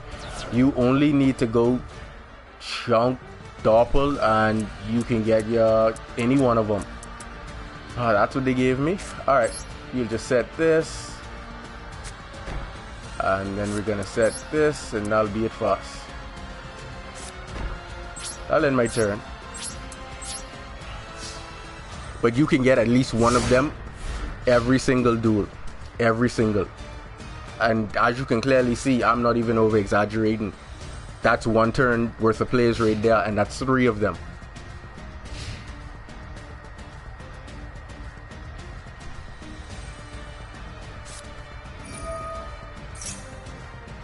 Oh wow, that's powerful.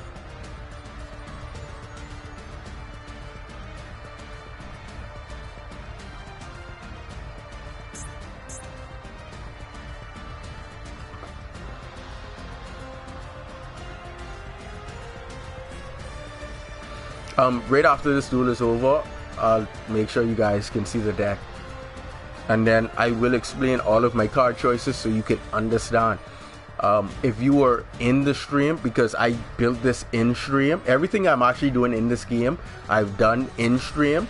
So players know, at least those who were following me from the Dark Lords, go ahead, RTR's content, know exactly what I'm capable of when I deck build. I deck build it in the stream so that they know that I don't neg deck other people's atrocities. Not saying that they don't play well or they don't play good. I just like playing cards that I like that suits my play style.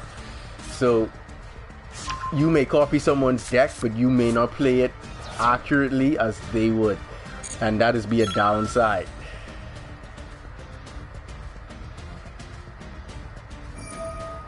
That's what I designed the deck to do. I literally designed the deck to be able to do that. Let's go Quasar. Negate that. He's not gonna draw 2.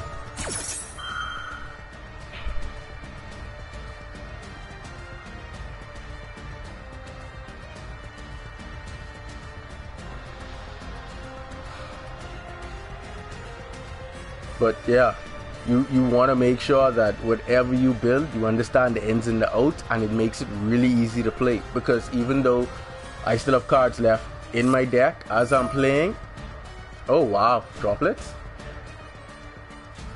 He has 2 cards in hand. Let's see what he sends. Sends a spell.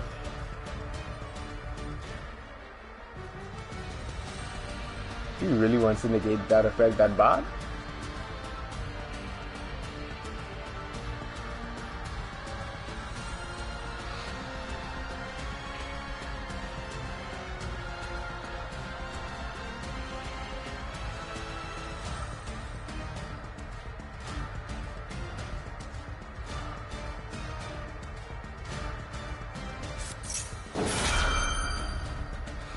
Yeah, you can get that sometimes. You really can. Oh. Why didn't he set a monster? You should know better than that when playing Forbidden Droplets.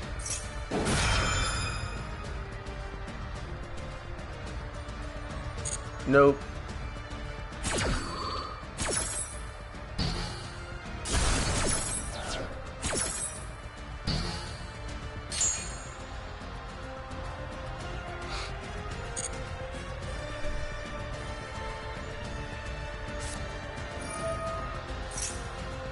Oh, special summon back from the graveyard. Wow.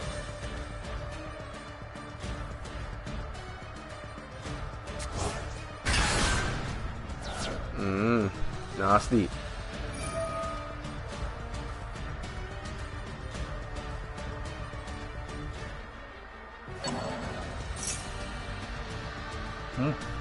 Not a bad effect.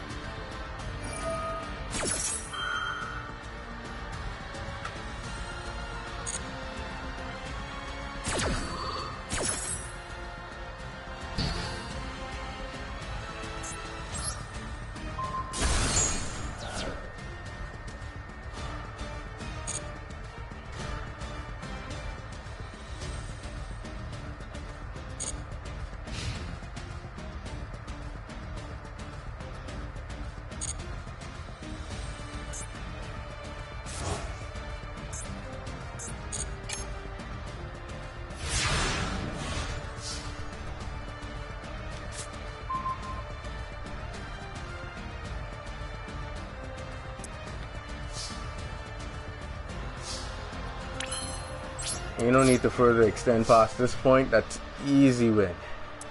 Wait, sir, do the job.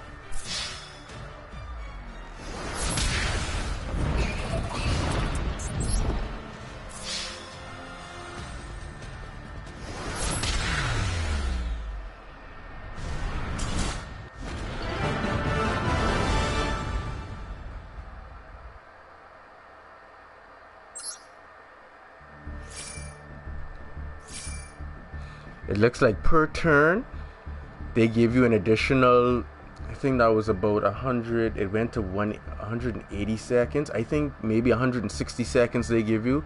So it's like maybe an additional 2 minutes, per turn for both you and your opponent's next turn. So you would have only that amount of play time. So wow.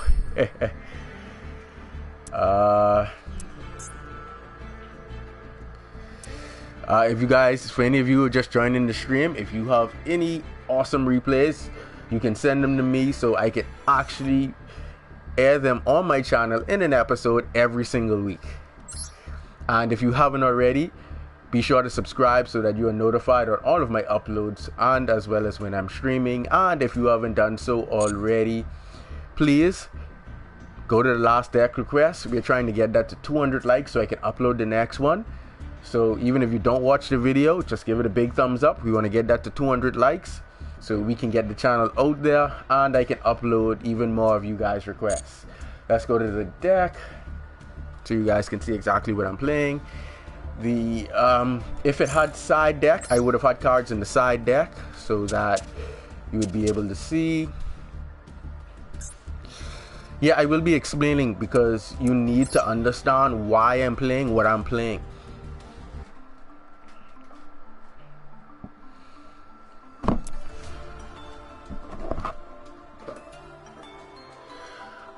Yes, shadows are consistent. Shadows are really good going turn 2, not turn 1, simply because once your opponent puts a monster out there, you, especially in this format now, you want to utilize super poly. So that's gonna make, especially if you're playing invoke shadows, it's going to make winning games a whole lot easier because your opponent is gonna literally pay for half your fusion. But I'm playing 2 jet synchrons, only 2, because you have to keep in mind when you open up, you don't want to open up with 3 junk synchrons and you need him in the graveyard or in the deck. That's really where you want him. If you do open him up in hand, that is why we play 3 junk converters for that purpose, as well as getting the junk synchron from the deck to our hand. Like I said, I play 10 junk synchrons in the deck because he's key, and I play 5 Doppel warriors in the deck. And I'll explain to you how I got to those ratios. But we play 2 jet synchrons, we play 2 Florel synchrons, we play 3 Doppel warriors, we play 3 Maxies, we play 3 of the junk converter, we play 3 spell strikers, we play 3 junk synchrons, and we play, oh sorry, because it goes over to the next, we play 2 hyper synchrons. And as you guys can clearly see in my ratio, there's like 3 Doppel, 3 Maxi, 3 converters, 3 spell strikers, 3 junk synchrons. It's not complicated. No, Yu-Gi-Oh! Rush does not apply to this. We play 1 Monster Reborn, 1 Foolish Burial, 1 Reinforcements of the Army, 1 Port of Avarice, 1 for 1. We play 3 Tuning. We play 2 Hand Destructions. I'll explain why. We play 3 Chain Summonings, the greatest card ever for Synchros. 3 Twin Twisters, 1 Magnet Reverse, 3 copies of Gravity Collapse, which shuts your opponent. Basically, your opponent cannot summon no more until the end of that turn. And 1 copy of Imperial Order so that you can get around Ruler No More and Forbidden Droplets. That's if Forbidden Droplets doesn't send a trap. If they do send a trap, you'd have to make sure, watch your timing, because if Forbidden Droplets goes first, you want to chain Imperial Order goes second, so that Imperial Order's effect is priority and then Forbidden Droplets effect would then be negated. You don't want to go Imperial Order, then they go Forbidden Droplets, then they're going to get past your Imperial Order. So you do want to be careful of that. In the extra deck, I will go back and explain all the cards. In the extra deck, we play 2 Formula Synchrons. This is for anybody who's actually trying to build this right now, with all the cards. 1 Hyper Liberian, because they told us I can only have 1 now.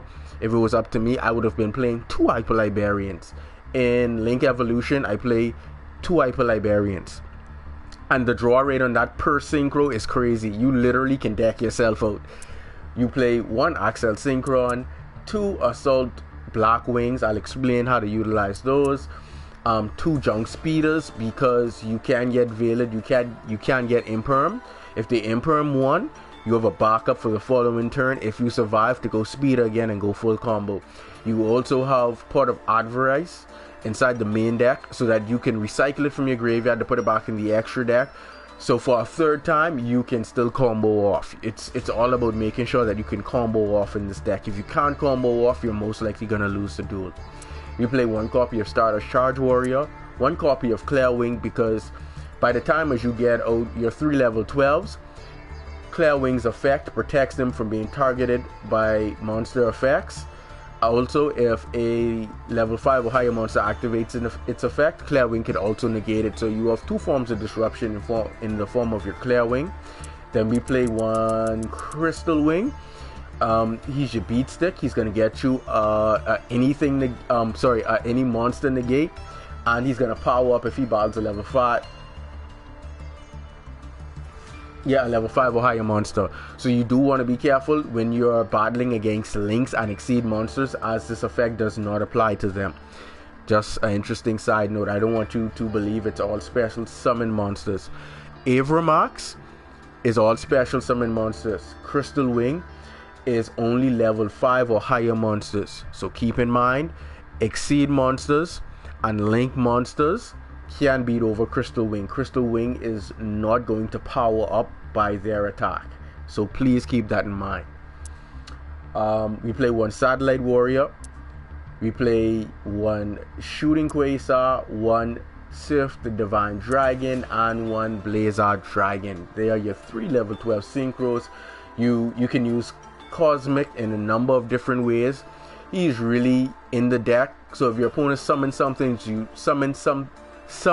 something you don't like and you don't have your Gravity Collapse, he can negate that summon. Then the Divine Dragon is there for board protection. So in one of the duels, I set my Gravity Collapse on my Imperial Order, and my opponent went Lightning Storm to clear my back row, and I did not activate a thing. The Divine Dragon protects all of your cards, spell traps, and monsters on board the very first time they would be destroyed by battle or card effect. Therefore, you don't have to spend any effects to protect your field from something like a Lightning Storm or a Dark Hole or a Regeki. He just kicks in for you. Then, if a monster effect goes off, he can negate that, and if you saw in the last duel, then pop 1 card your opponent controls. Then Quasar, everybody knows Quasar. That's your Omni Negate and your double attacker. The reason, like I said, we played 2 Junk Synchrons. You really want those Junk Synchron, those Jet Synchrons. You want those Jet Synchrons either in the deck. You just really want them in the deck. You really don't want them anyplace else until you would bring them out with Speeder's effect. You just really want them in the deck. The same thing applies for Florel Synchron. You just really want it in the deck. But if you pick it up and draw it in the hand, that is not an issue. Doppel Warrior, you want this guy in the graveyard. You just want him in the graveyard. If you have him in hand, that's fine. The only thing you need to do at that point is to make sure that you have a monster that you can bring back from the graveyard to trigger his effect to get him on the field. We play the 3 Maxies because it's just draw power. Like, how many cards are your opponent honestly going to allow you to draw after you have already set up? So it's forcing your opponent to, alright, how many special summons do I want to conduct knowing that he is going to go plus? And then your opponent does not know how many other hand drops you're playing. So they don't know if you're playing Ash, Veilers, Imperms. Well, Imperm wouldn't be able to activate since you do have monsters face up. that would be common sense if you're really thinking about it logically. But you know, considering Nibiru and other hand traps such as Ghost Bell and Ghost Ogre, DD Crow, your opponent is going to be mindful not to let you get too many resources, especially if they can't OTK you that turn. So we just played a Moxie to put the brakes on our opponent, and it really puts them in a compromising position, because if you set up and you have one synchro monster on board, you always want to make sure that worst case scenario that they can't out your field, like with a lightning storm. Make sure you have at least one synchro monster in defense mode so that your gravity collapse can always be live if it is set. Moxie to put the brakes on the opponent. The 3 junk converters, what they're for, if you end up opening or picking up like your Jet Synchron or your Florel or your Hyper Synchron, you basically just use junk converter to get you to your junk Synchron. That's all you do. So this right here, with any one of these guys that you wouldn't necessarily need in hand, you're just going to pitch it for a junk Synchron. So that's 6 junk Synchrons right there off the bat. The 3 spell strikers, because we play numerous amounts of spells in the deck, he is a free special summon. You can search him off of reinforcements of the army and then banish the reinforcement, summon him. When you go with speed as effect, you usually go 1, 2, and 4. 1, 2, and 4. So you go Jet Synchron, Florel Synchron, Hyper Synchron. You never really need to go Junk Synchron, simply because you want him for when you trigger your chain summoning, because he's going to regurgitate a level 2 monster out of the graveyard to synchro extend. So you go Spell Striker, 3 of them, because we play numerous spells, and he's a free special summon, and you usually have that level 2 tuner on board, or Formula Synchron, and just make another Synchro 5. That's why we play 3 copies, or why I play 3 copies. Then you go Real Key Card, Junk Synchron. We play 3 copies of him. Really self-explanatory, like I said. He regurgitates a level 2 out of the graveyard for you to synchro into another level 5. And you see we have numerous level 5 synchro monsters in graveyard, as well as a level 5 synchro tuner, and I will explain how to use all of those. The 2 Hyper Synchrons are in the same position as the rest. If you pick them up, you really just send it to the graveyard to get access to your Junk Synchron. The Monster Reborn is to help you to continue to extend your synchro plays, whether you need a non-tuner or a tuner monster, it gets you there. Foolish, this is your 4th Doppel Warrior. Foolish, Doppel Engrave, Junk Synchron Summon, full combo. Reinforcements of the army, this is your 5th Doppel Warrior, as well as your, that's already 6 Junk Synchrons. Reinforcements would make that 7 Junk Synchrons for you. So that would be your 5th Doppel Warrior or your 6th Junk Synchron to add from deck to hand. We play part of Adverice, because once you combo off, you're gonna have numerous monsters in the graveyard, numerous monsters for your main deck and your extra deck. Depending on how many times you actually synchro summon, you can pot and put 5 of your synchro monsters back and draw 2 cards. So it would be like a Pot of Greed with recovery for your extra deck. Or if you need to get access to Junk Synchron and by some chance it was either milled by an opponent's effect or something like that, you can then put them back in the deck so that you can go Converter and any other tuner or reinforcements of the army or tuning and get access to your Junk Synchron for you to combo off. We play a copy of 1-for-1. It's just to get your Jet Synchron on board for another synchro play, as well as it also discards from the hand, so it gets Doppel Engrave to trigger Junk Synchron's effect. So let's say you send the Doppel to grave and you special summon out Jet Synchron. Junk Synchron will bring back Doppel. When you combo off, instead of summoning 3 tuners, the 2 tokens would occupy space. You would have 2 spaces left, and you would just bring your Hyper Synchron and Florel Synchron, and it's still full combo. The only thing you did was summon the Jet Synchron ahead of time. That's all you did. and by doing that and you sending the doppel to grave to facilitate junk synchron's effect to combo off, it's like perfect, because sometimes you open up junk synchron doppel warrior and the only real thing you can do is set the doppel warrior, and then you can't really combo off with junk synchron. So it's a great way to get him in the graveyard. Leon, that's because I'm a Bahamian. The 3 tuning, this now makes 10 junk synchrons that you have access to in the deck. The deck is literally built with 10 junk synchrons built in. So to not open with junk synchron or a card that can get you junk synchron is really, really crazy. That's why I said if you were playing this deck in real life, when you shuffle and you draw, you should be able to open up with either junk synchron or a card that can get you junk synchron. Then we play 2 copies. Oh, also off of its mill effect, if just by some chance doppel is on top of the deck when it shuffles, that's an excellent bonus. So you go 1 card and it's really a 1 card combo off. You add the junk synchron and then it sends doppel to the graveyard and then you go full combo. The hand destruction is really to get, like I said, doppel warrior in the graveyard, or if you're already full combo and you haven't drawn into your gravity collapse or your imperial order, you go hand destruction and then attempt to do so. So hand destruction gets you 2 more by sending what you don't need from your hand to the graveyard. Let's say you don't even get doppel. Let's say you have something like Maxi and Converter. You can send those 2 to the graveyard and potentially draw your junk synchron, and then you can combo off.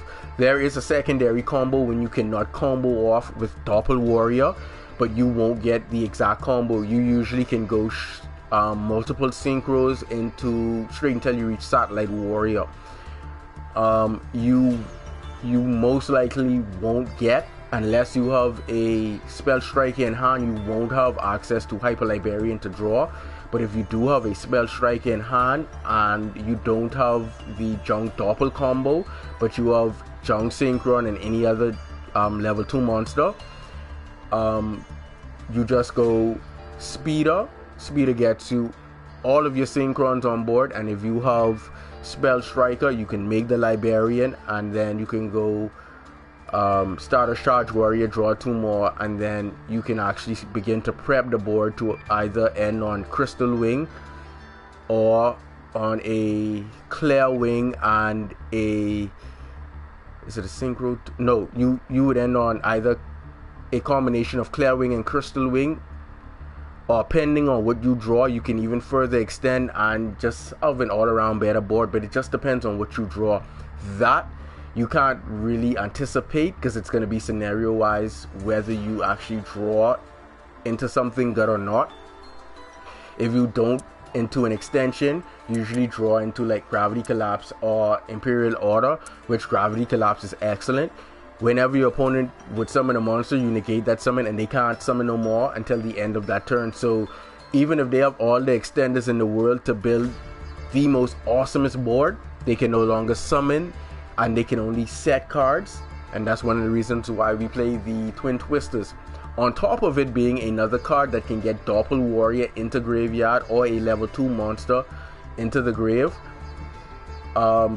destroying back row and those floodgates, it's excellent. That's why we play hand destruction, so we can potentially draw into the cards that we do need, as well as facilitating our graveyard or setting it up for Junk Synchron's effect to go off and we go full combo. The greatest card ever for synchro decks is Chain Summoning. It doesn't matter what type of synchro deck you're playing, Chain Summoning is it. This gives you 2 additional normal summons, and you guys have seen how effective that is with Junk Synchron. And with any synchro deck, or with any deck, gaining additional normal summons just allows you to do more. You just want to chain this because you have multiple effects in this deck that chain. You do want to make sure that your chaining option is set to on, because if it's set to auto, sometimes it may not chain when 2 effects go off. So make sure that's on. so that that doesn't happen, and you can chain appropriately. This Radia MVP in any synchro deck. Once the synchro deck chains, if your synchro deck does not chain, I wouldn't recommend that you play it. But if your synchro deck chains when it goes off, or in some of my duels you guys saw that I would chain Moxie during my turn just to make sure that this card goes off. That is how good this card really is, and I don't mind spending a Moxie since I play 3 copies and I can just draw into another one. The 3 Twin Twisters, like I said, its utility to set up your graveyard and out those floodgates. The Magnet Reverse, this is for your Axel Synchron and your Formula Synchron, so that if you need a level 5 tuner back to the board, you can do so to synchro with Doppel Warriors tokens or your Formula Synchron, so that you can make your level 12 synchros. Like I said, with the Gravity Collapse, it shuts your opponent down from summoning for the rest of the turn. So you can go Moxie, allow them to summon so you can gain additional cards, and when they would summon something troublesome, you just Gravity Collapse. But take note when playing this card, in terms of fusion and ritual monsters or summons that are using spell cards or trap card effects to special summon, Gravity Collapse would not activate in response to, so please keep that in mind. That is the downside to this card. Fusions, rituals, and other spell and trap card effects that conduct the summon requirement, Gravity Collapse is not going to be able to activate in response to. Alright, anything else, Synchro, Exceed, Link, Pendulum, you can Gravity Collapse too and shut your opponent down for summoning for the rest of the turn. An Imperial Order is just really self-explanatory. Like I said, it just shuts down the opponent's spell play, seeing that almost half the deck consists of spell cards in most really good decks, especially those that can extend. Imperial Order just does you justice righteously. We play 2 Formula Synchrons because 1 is just not good enough. You always want Librarian, Formula, draw 2, and if you can make it again, you go draw 2 again. Sometimes you may have in a turn where you had to synchro, and in that situation you made a Formula Synchron, and you may have the conditions on the field for another, so that's why we play 2 Hyper Librarian. Self-explanatory, get them on board as quick as possible and just draw, synchro, draw, synchro, draw, synchro, draw, and set your opponent up for that L. We play 1 copy of the Axel Synchron.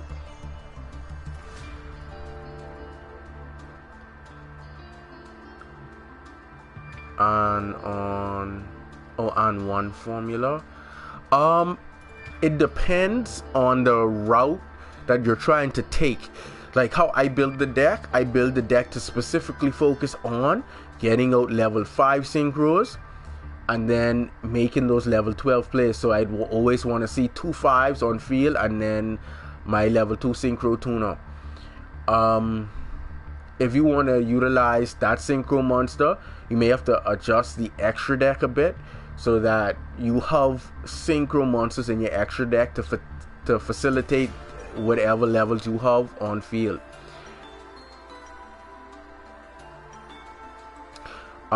Jamal, upon request, they asked me to explain my deck. I'm only doing so as a request. You request me to duel, I will do so as soon as I get through with the extra deck. A little bit of patience, because if it was you, and you, depending on what it is you want, whatever you ask of me, I will supply. We play 1 Axel Synchron because it can adjust its level. So even if you go, let's say you don't have 2 5s and you go Starter Charge Warrior and you want to go into, let's say, Satellite Warrior, you can adjust Axel Synchron's level to 4 by sending, and this is why I said you really want the other Synchrons in the deck versus in the hand or graveyard. If it can be helped, you can send the Jet Synchron to grave to reduce its level by 1, and then you can make your Satellite Warrior, or you may want to send your Junk Synchron to the graveyard and reduce its level to 2 to be on par with Formula and make your level 12 synchro.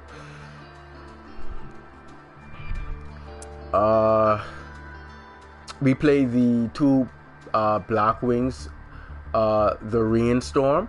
You really want to synchro one, send it to the graveyard, and when you synchro the other, it would actually recover the other. And if you have your access to Formula Synchron, you can then make your additional 12. Once two of them in the graveyard, you can banish one to bring it back. So once Hyper Librarian is on board, you basically summon this back, and all you have to do is regurgitate another Formula Synchron and make your third level 12 or your second. And like I said, we play two junk speeders, self-explanatory. You just bring your level 1, 2, and 4 Synchron tuners to the graveyard.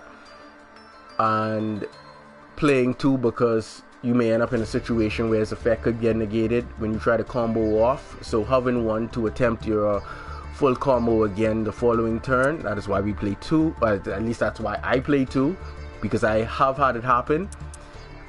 We only play one Stardust Charge Warrior. That's just for a level 6 synchro, so we can utilize our tuners on board. Or if we regurgitate the Jet Synchron from graveyard, we can make one of our 5s a 6 and then draw 2 cards with Hyper Librarian's effect, and then the next one from Charge Warrior's effect.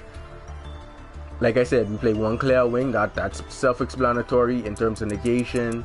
The same thing for the one Crystal Wing. These are just your synchro level ups, your 6, your 7, and your 8 that you can make depending on the field situation. Your one Satellite Warrior, you can also go Crystal Wing, leave Formula on board, and use it as a disruption during your opponent's turn. So let's say you have Librarian, Crystal Wing, and Formula Synchron, and you have Gravity Collapse set. When your opponent would attempt to summon, you would go Gravity Collapse and send the Librarian to grave, leave Crystal Wing up on the field for a monster negate, and Formula Synchron on board. They can no longer summon, so when they would set their back row during the main phase, just before they would switch phases, you would just use Formula's effect with Crystal Wing and make the Satellite Warrior, and then pop their back row and leave them in a really bad position. You do not want to be in that position. And then your 3 level 12 synchros, which are self-explanatory. And I don't even understand this. Why is Divine Dragon rare, but they have Quasar and Blazer as ultra rares? Anyway, that's another question for another time. But that's the deck in its entirety, and all the cards explained for you guys. Let's get back to dueling.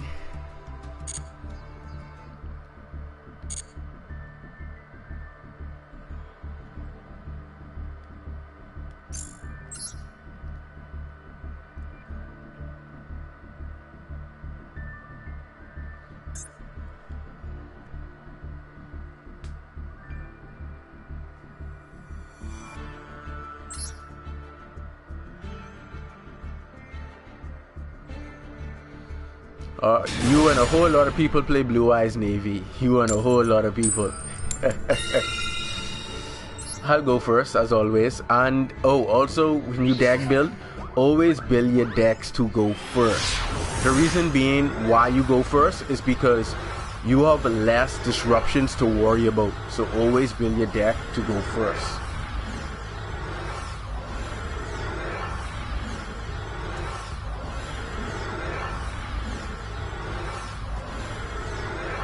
Like I said, if you're gonna utilize the one Celestial, oh wow, if you're only gonna utilize one Celestial because that's all you have, then you use that. But I can't remember Celestial's effect. I think, if I'm not mistaken, it's a level 2 synchro monster that can special summon back a multiple level 2 monsters from the graveyard.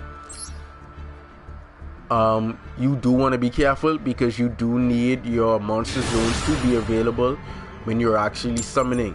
So you have to make sure that it doesn't occupy too many zones. If that's all you have, then you play that.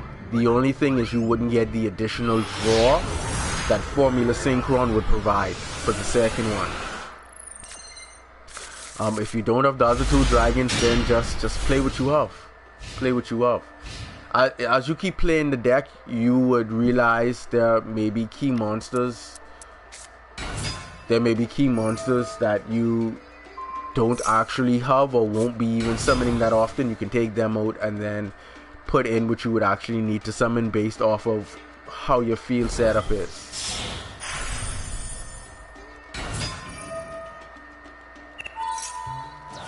Oh wow.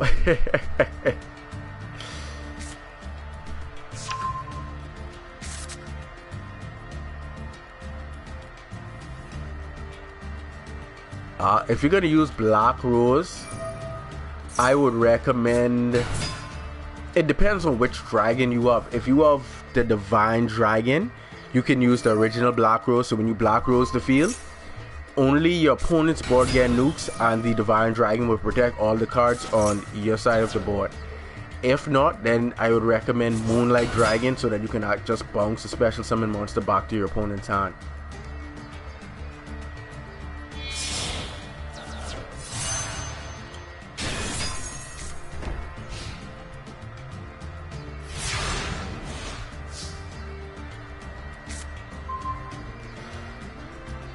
Oh wow, survival of the fittest. And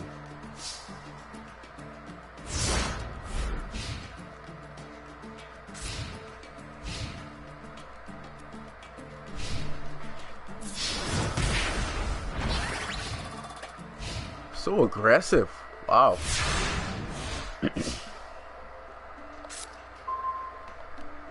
Oh boy. Guess we're gonna have to make this work.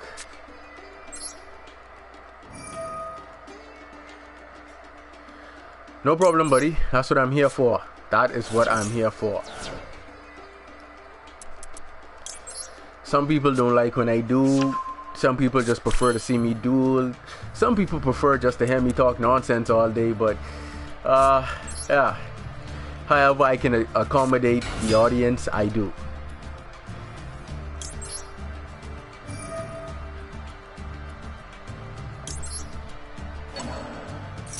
This was one of those scenarios I was talking about right there where if you... Oh wow, this guy is just being a real douche.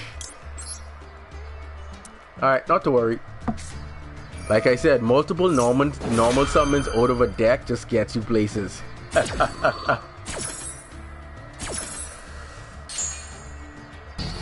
That's fine. You just do it again. This is one of the scenarios where I talked about not being able to go full combo if you use a generic 2 and having Spell Strike in hand. Now you guys can see it in action.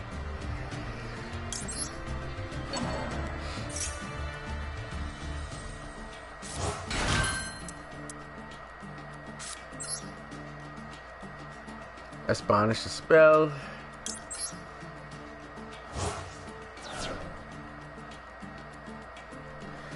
Say potato PC.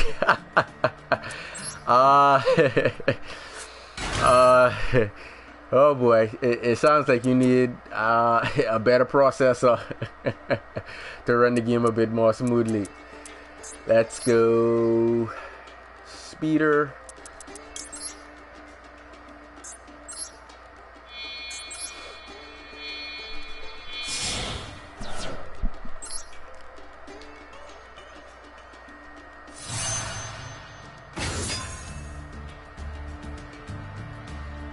And for those of you who are just joining the stream, if you haven't done so already, be sure to like, share, and subscribe so that you can be notified of whenever I stream and all of my uploads.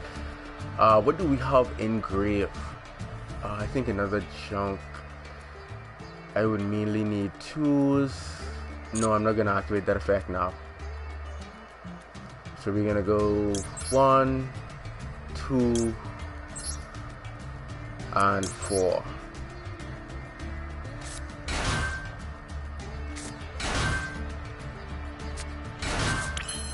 Alright, now we can get access to our Hyper Librarian. That is why the Spell Striker pays dividends with the different levels of tuners that you would bring to the board.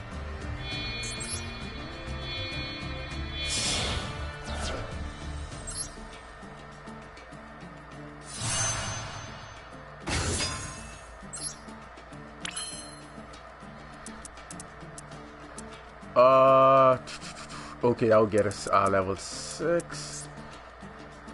What effect is this? That's... Oh, that's a next shit. From here, let's go... We can go 6 from here.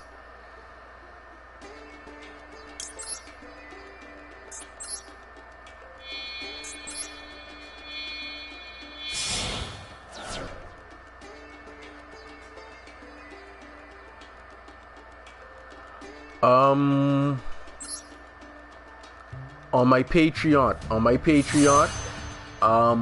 I do more in-depth combo tutorial videos as well as break down their strengths, weaknesses, cards to watch out for, and how to play cards. Only on my Patreon. Let's activate this effect. And let's activate this effect.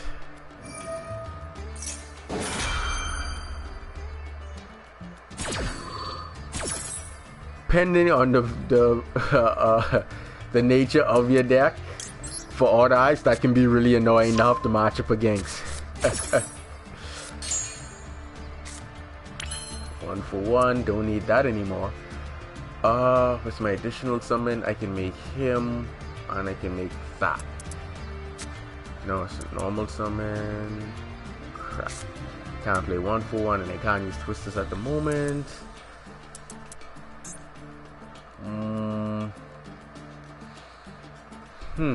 Where should we go from here? Junk Synchron, let's regurgitate another 5.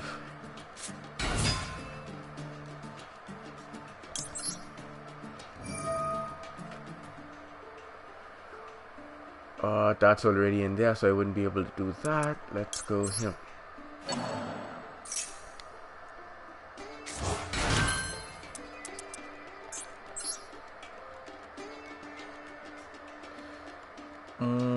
We can go Blackwing.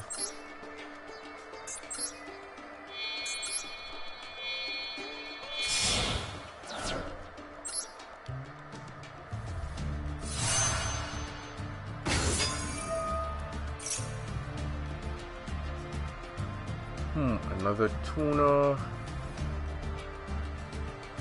I haven't made 7 yet, so we can get a level 2 tuner from the graveyard. I mean from the deck, sorry. Yeah, from the graveyard.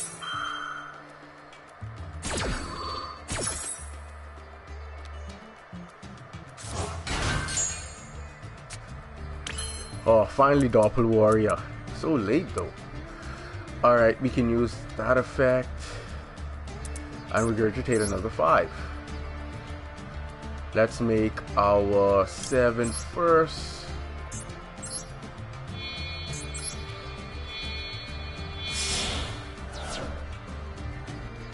Summon that face up.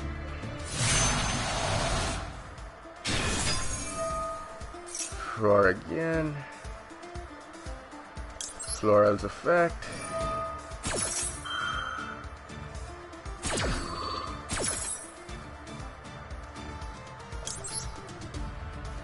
Special summon the double.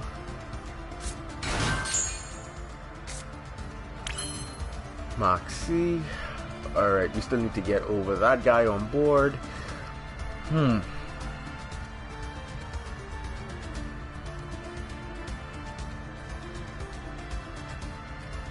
We can make another 5.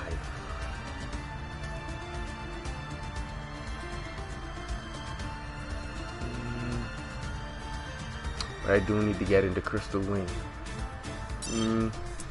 Alright, let's go. We're gonna have to go Crystal Wing here.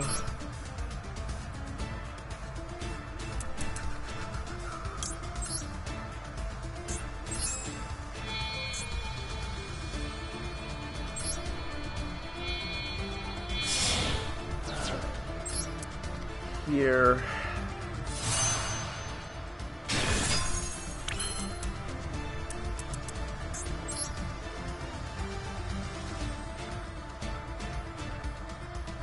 Nope, no need to go Satellite Warrior.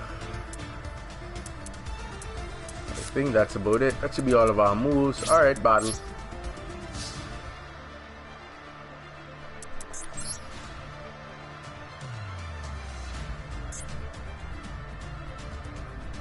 No.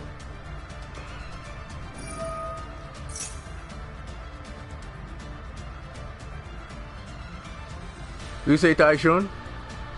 No, Crystal Wing, behave yourself. I mean, Clear Wing. There we go. Wow. Look at him saying he want to activate effects. Stop that. See that?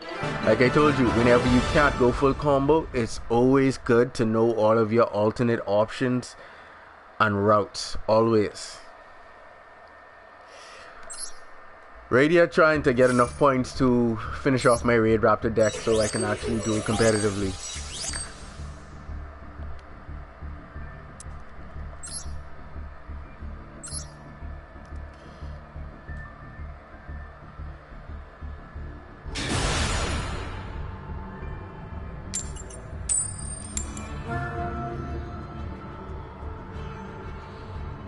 I guess around 4 or 5 before the sun sets.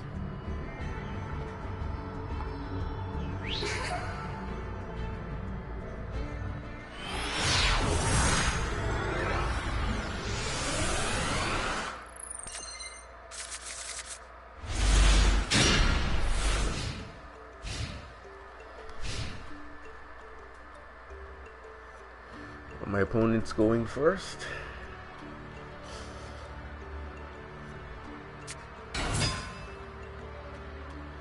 Yes, Blue Eyes is a good deck if you build it right. Too many people play Blue Eyes too simplistically and expect results. Blue Eyes does not really do any negation, so you really need to go around the prevention route. If you go on my channel, I do have a Blue Eyes deck that you should be able to make on this, and it doesn't even allow your opponent main phase 1 and negates all monster effects from the extra deck. So that right there, in terms of prevention, since you have no active monster effects for negation, that helps keep you in the game. Yes, hero decks are good and hero decks are meta.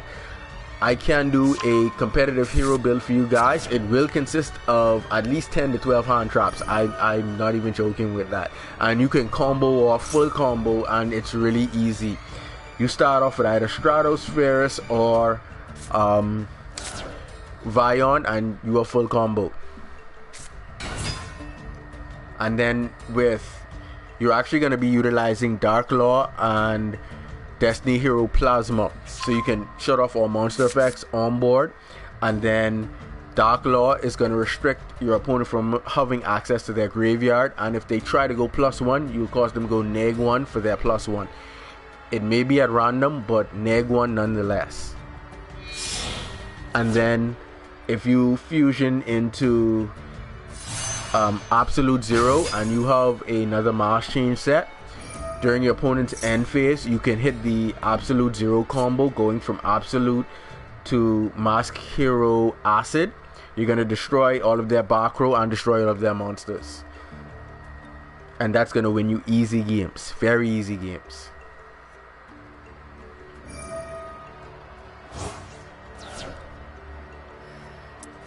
What in the world is my opponent even playing? Virtual World? Oh boy.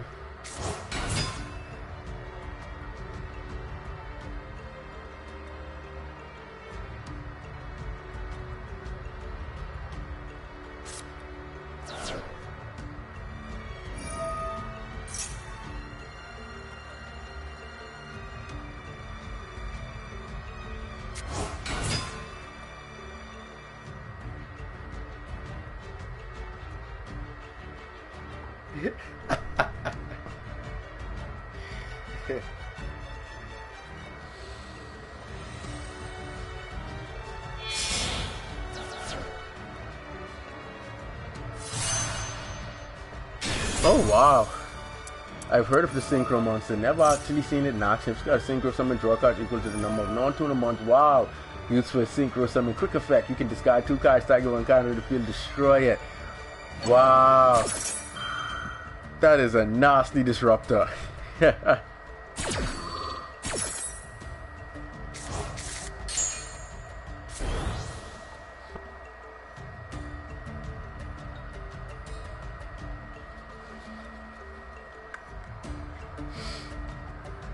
Let's see how in the world we can get past that.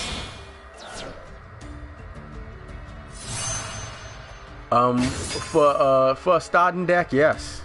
You just need anywhere in terms of synchro decks, synchrons, and resonators.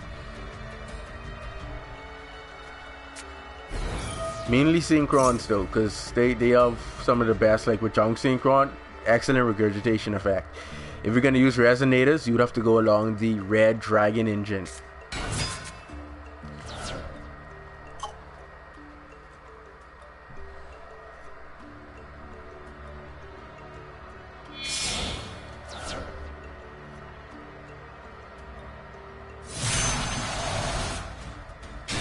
What the hell is that? Any card sent from the field to the graveyard is banished instead. Wow. That's a win condition versus my deck.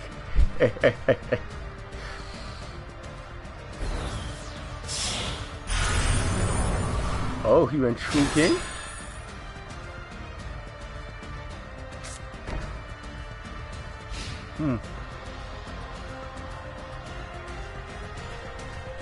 Let's see how that works out. He should have just kept those two monsters on board. Hands down, he could have disrupted and none of my cards would go to the graveyard, but yeah. You can't argue with other people's reasoning or understanding.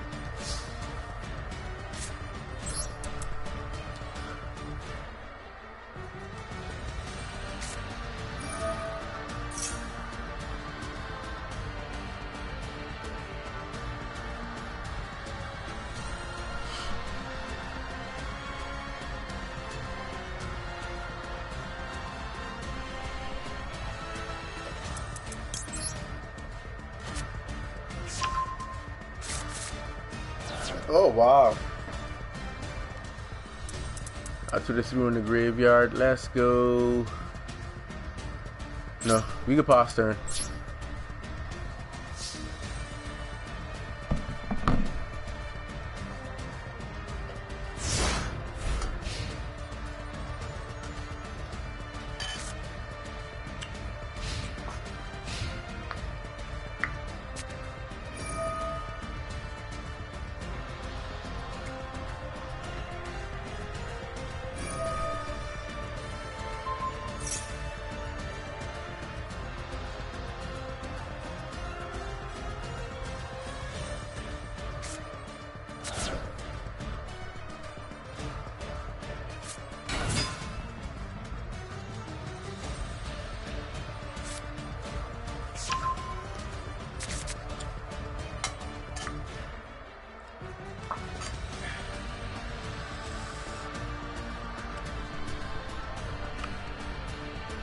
Oh no, wait.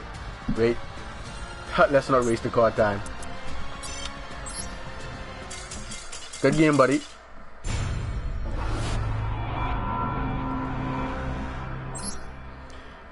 And that's another thing too, when you're utilizing a deck that utilizes its graveyard. If the graveyard is cut off, that's why I can tell you hands down why heroes are going to top in different tournaments and why they are meta, because of that same absolute zero combo and plasma and dark law. Certain monsters need to go to the graveyard for their effects to activate, and certain cards need to be in the graveyard to be able to utilize them as extensions.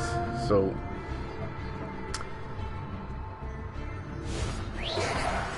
wow.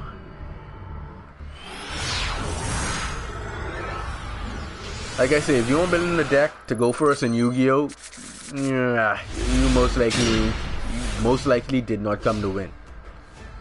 Unless your deck is that good that it can go second and it isn't an issue.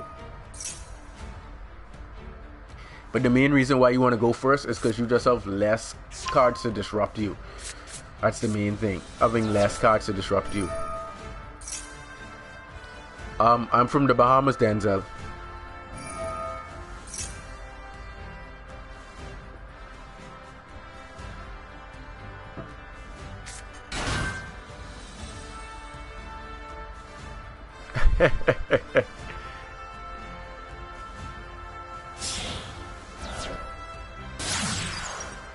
Oh wow, they have a new link?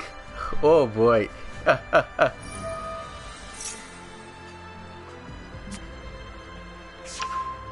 Oh, and it gets them their Ignister Island? Wow.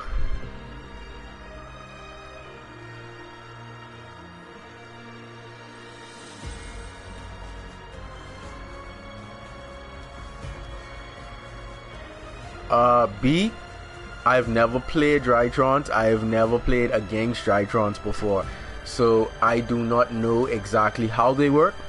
As soon as I get most of the cards in the game unlocked and I can start reading their effects, I can give you I would have a better idea as to how to advise you to be able to play around Drytrons. I just need to know what they do. That's all I need to know. In their entirety, and especially combo wise, because then once I know what it's like, when I see what one card does, I can then start eliminating cards that could actually potentially work, that's out of that archetype, that could still work with them for potential combos. So I would need to know almost every card that Drytrons have, so that I can have an even better idea in my head as to what cards outside of the archetype that can work with them that you would want to be wary of, or that you can utilize that no one else is even playing.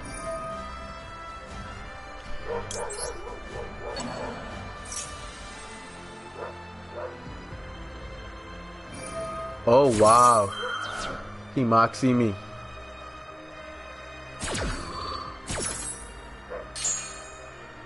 The thing is, I don't even care. He's gonna have to prove to me he can stop me from killing him this turn. That's what he's gonna have to do.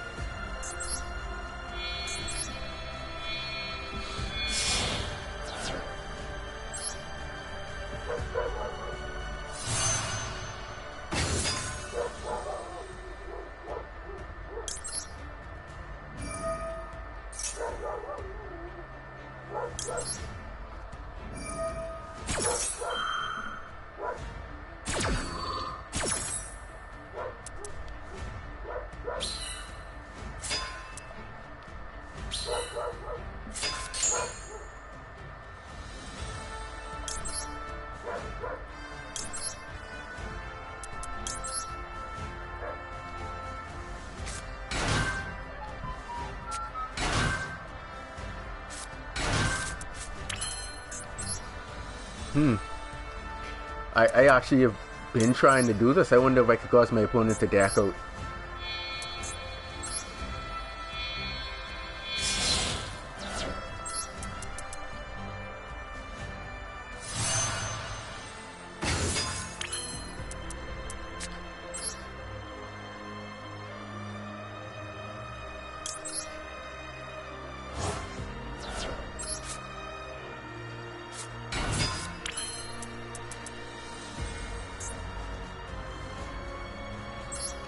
Drytron. As soon as I'm actually able to read their card text, so I can know what's actually going on with them, I'll get back to you. But there should be at least 2 floodgates that work excellent against them. It's either you use rivalry or you use there can only be one, because they are either all of the same type or they are all different types. So generally speaking, in Yu-Gi-Oh, between one of those 2 floodgates for sure works excellent against them. Yeah, normal summon.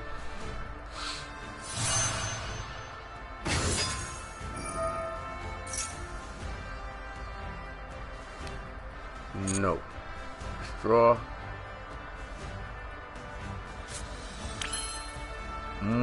Law and Order. Let's go. Formula.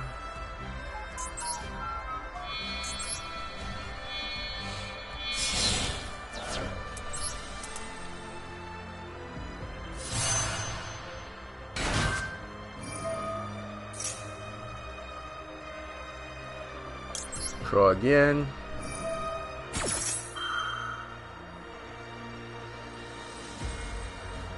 No, not yet, because we haven't gotten that, so we may need to extend.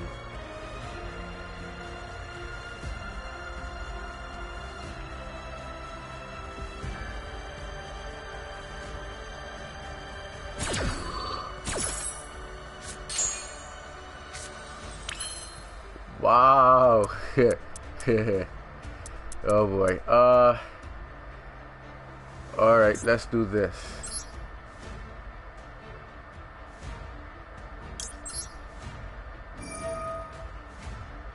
Send you to grave.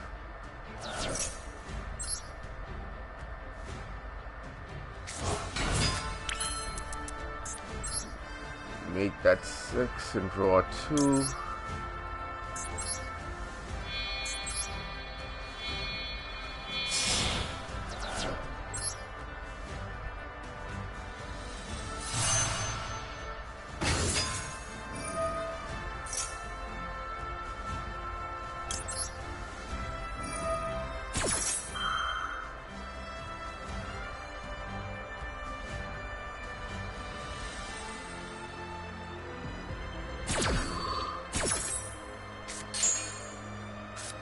They mean with all their heart and soul they didn't want to give me chain summoning.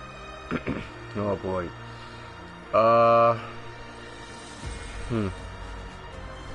Alright, let's go Crystal Wing then, since they want to be stinking.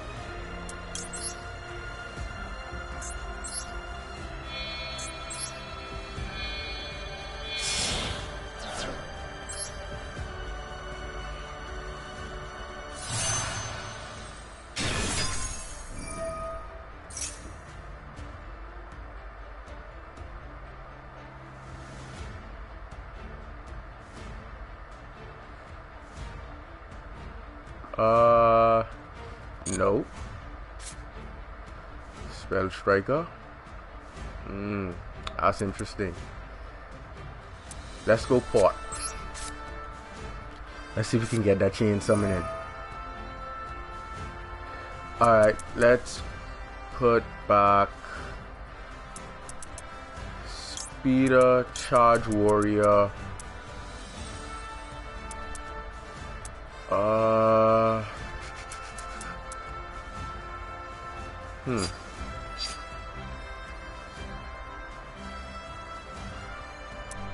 Let's go Hyper, Florel, and I won't put back that converter. Let's go with another striker.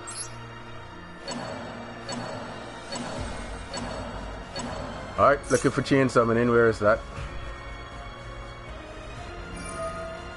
Oh wow.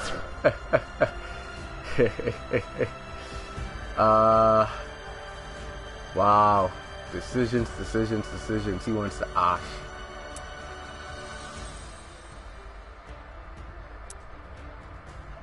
Negative.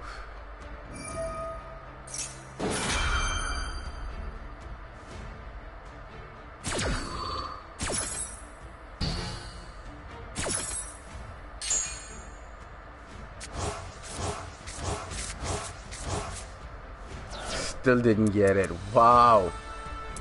Wow. The hate is real. Alright, you know what we can do then.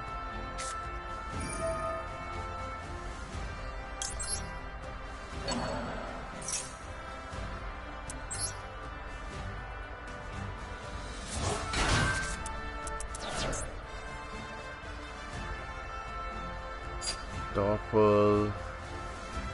No, you're not nothing to synchro with him.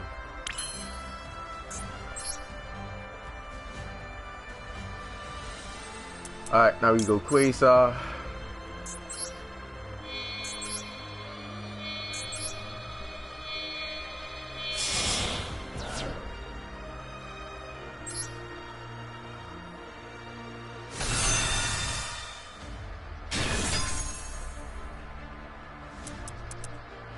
We can go numerous spell strikers, but that ain't even necessary.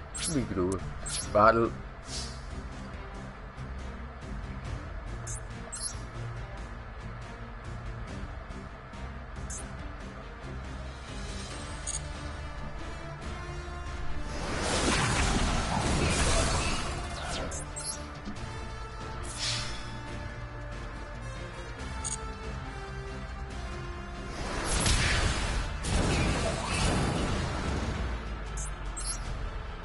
And like I said, even though he activate Moxie, he have to prove to me he can stop me from OTKing him this turn, because I'm not gonna stop.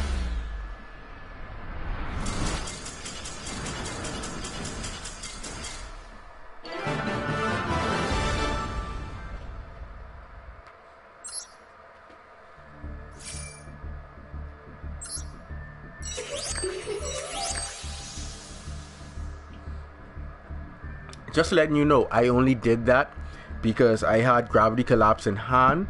So even if he had his entire deck in his hand to duel with, the moment he summons a monster, I could stop him from summoning for the rest of the turn. That's the only reason. If you're not in a position to do that, I do not recommend, or OTK your opponent to kill them, I don't recommend you allow them to keep extending off of Moxie if you cannot kill them that turn. So make sure you are in a position to. And keep in mind, even if your opponent picks up their entire deck, they can't play a single card if they have already lost. Yeah, thanks. The thing is, the synchro deck is not for competitive play. It's just a fun synchro deck. And I can list off all the reasons why it's not a competitive deck.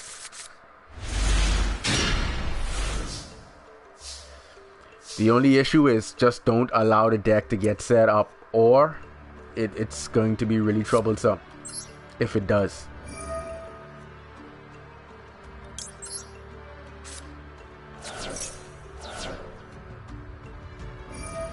Oh wow. Nice Ash.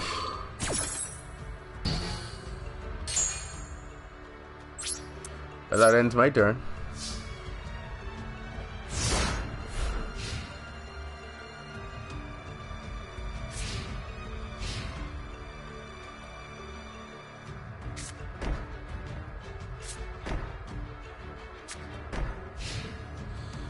Set 3 and toss? What in the world is he playing? Only one way to find out. That's why I love it. That's why I love having 10 copies of a card in the deck.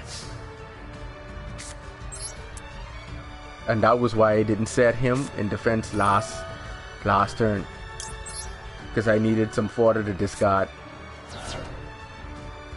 Let's get rid of that, and let's get rid of that.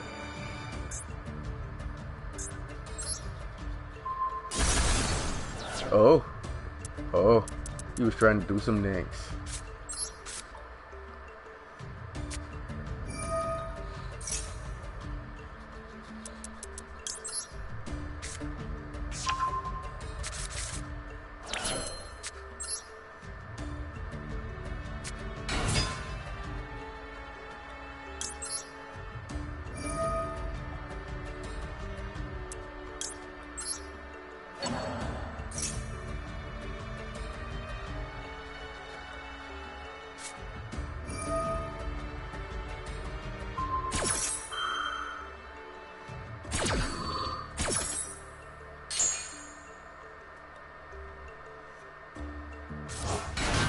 What the hell does this do? Wow, that was neat. That was neat. Alright, end turn. That was actually neat. Turn my monster face that.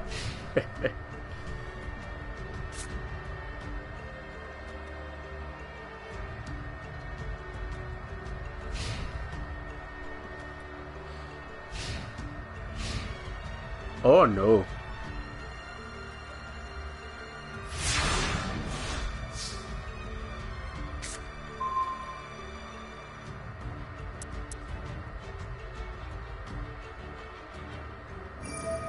Say Moxie. Funny guy.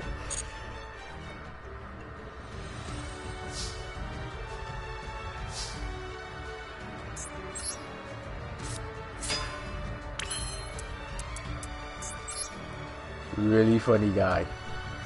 We just have to adjust our synchro route.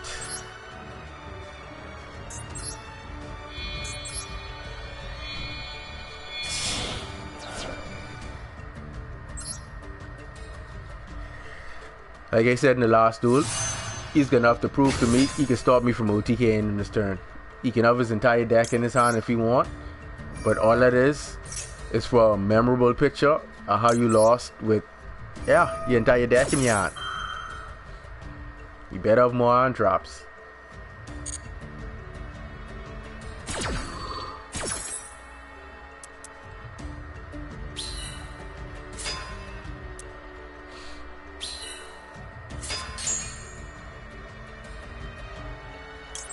One, two, and four.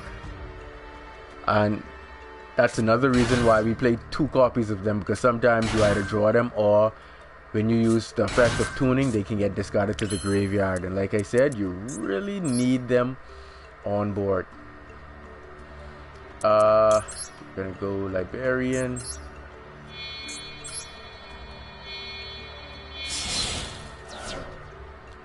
Exactly, you understand, Devontae. The real question is the heart of the cards with him to be able to do so? What do we have here?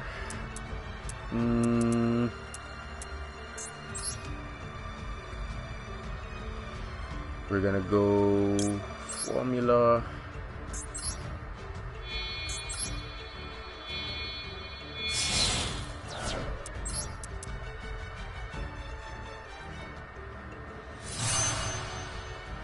Draw 2 more.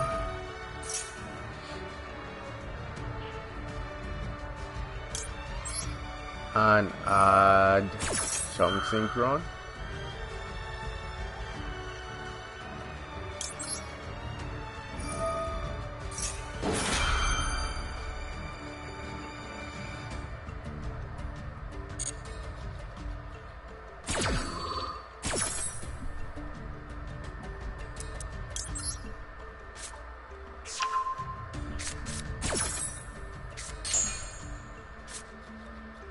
Lovely additions, lovely.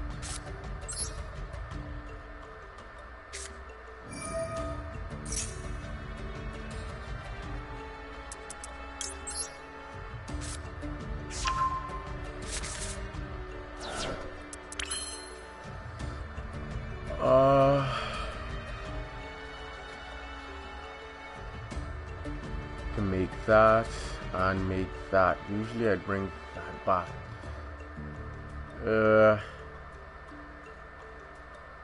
Wow, I don't want to gamble it too much. I really don't. Alright, I can go Chunk Synchron. And I need to bring back something sensible.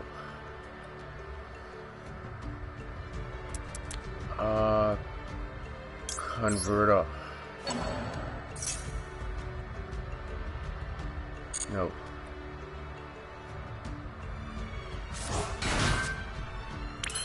Alright. Now, we want to make sure that Nibiru is no longer a threat. So if he does have it, he can turn that one off.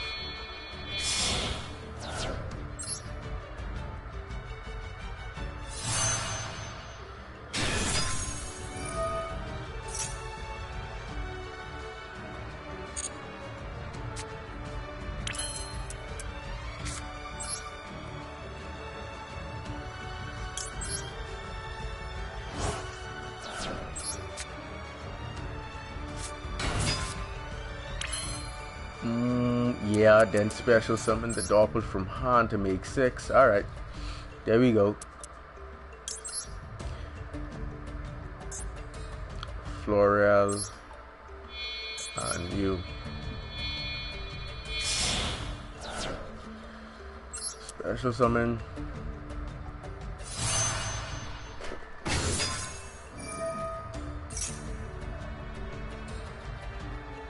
Of course.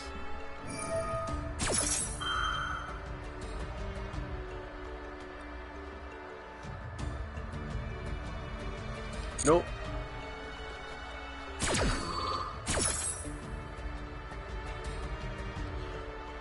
Yeah, Doppel.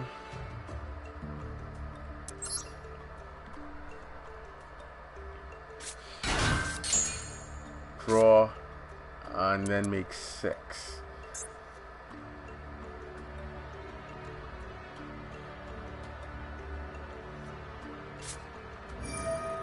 Oh wow, impermanence.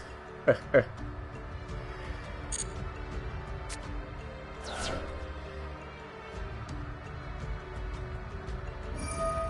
the hell is that?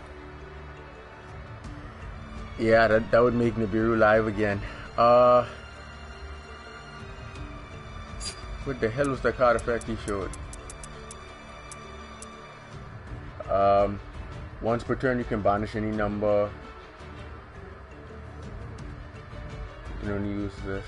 If a trap is activated, special summon this card from your hand. If your opponent almost special summons, you can target one face-up monster they control and equip a trap card to. Let's go Moxie since he went special summon then.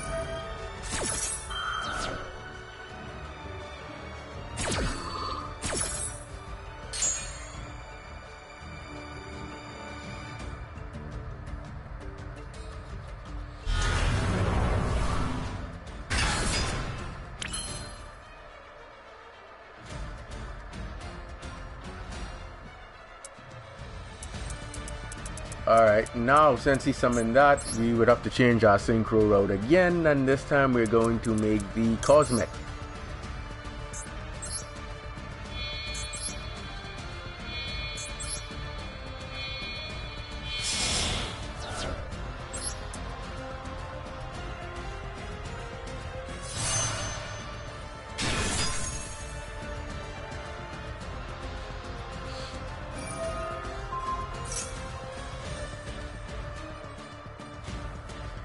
Yeah, I like how that dude does for real. Yeah, negate activation and destroy.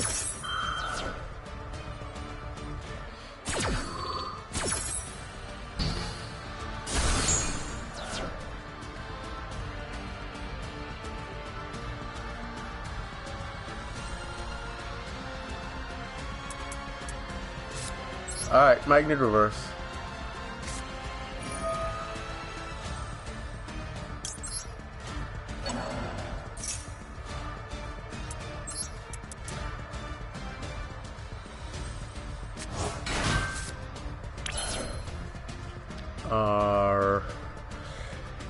Okay, we can do that and that. Alright, we're gonna go 6 and draw another card.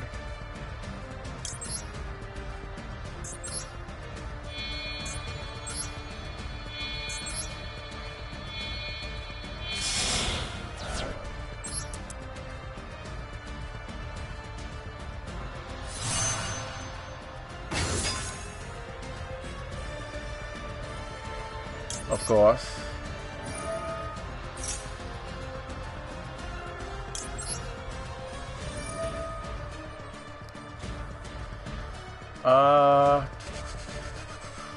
Which synchron we should go for?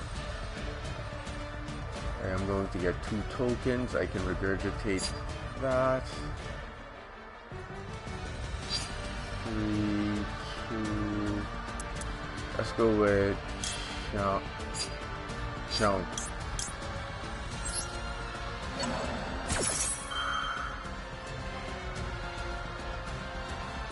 And Doppel.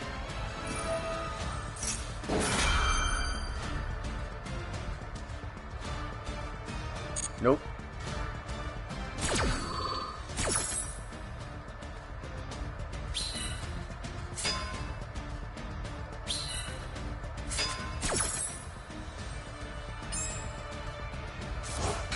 Draw 1 card. Ooh, that pot looks nice. Let's go pot.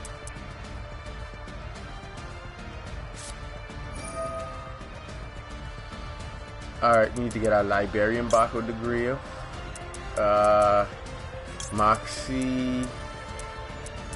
What all do we have? We need to get you, Hyper Synchron, and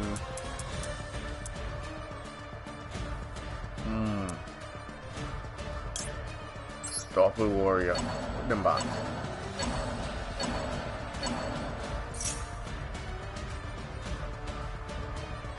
Ah, yada.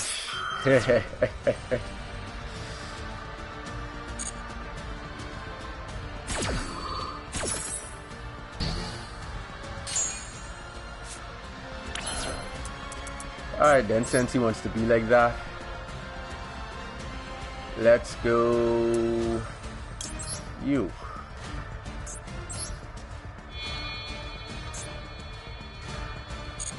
Hold on, let me check something real quick. Wow, 2 of those are in there. One.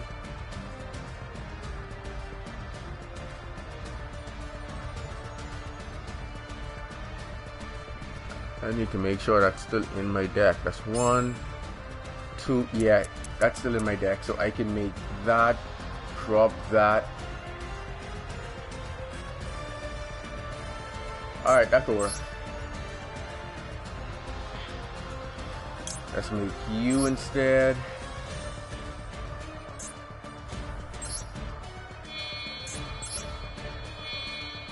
Hold on, that's 15, 3, 6. No, that would be duel if I summon that one. Nope. I can make this one and see if I can swing for game.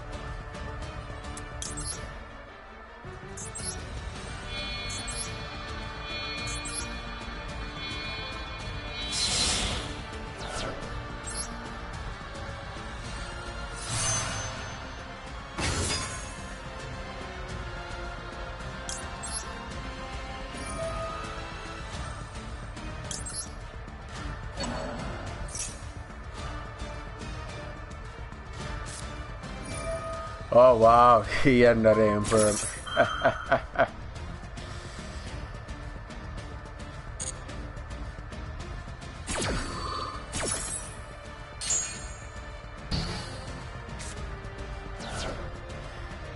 That's what, 35, 65.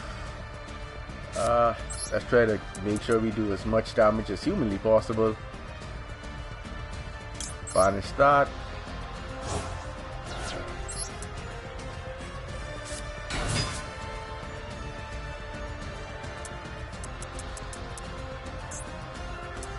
Alright, battle.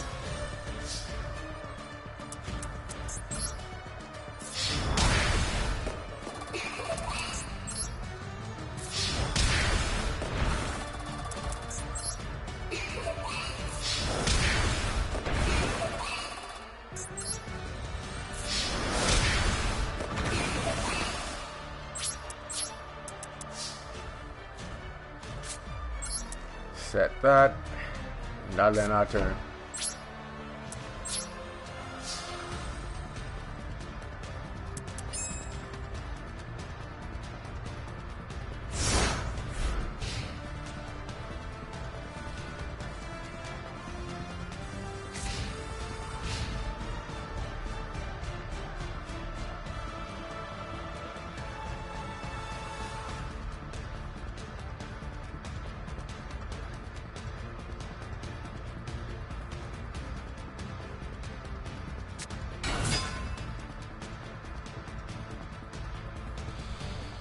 Trap tricks? What's going on here?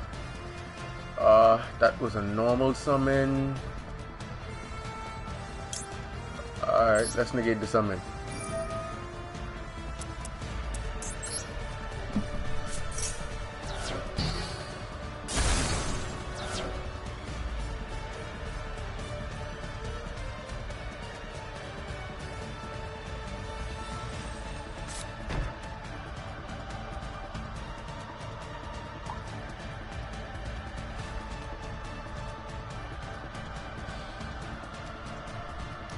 Dang, that's a lot of cards. Keep setting cards, don't stop setting. Oh wow. New trap trick?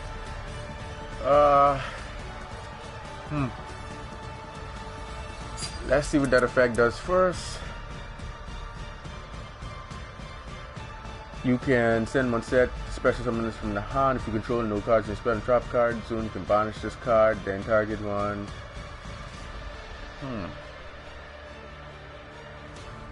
Oh, and he could only use that effect once per turn. Let's neg that then.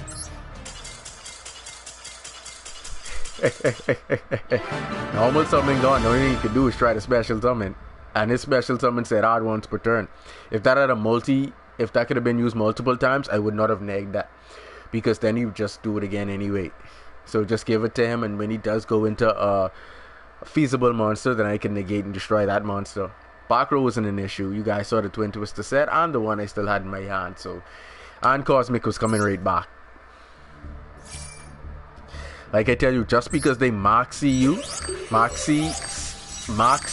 you doesn't mean that you need to stop. Just make sure you can either OTK them that turn, which he did save himself from, because I did have my mats was on point. If he didn't have impermed and the next Assault Blackwing came from the graveyard, that would have been his head.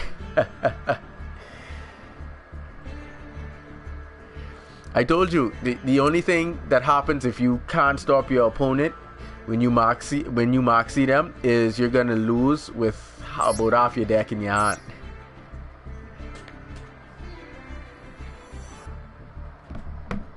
And the thing is, if individuals struggling to beat a deck that is not even meta, this isn't even a competitive deck. Wait till I break out the real bad boys.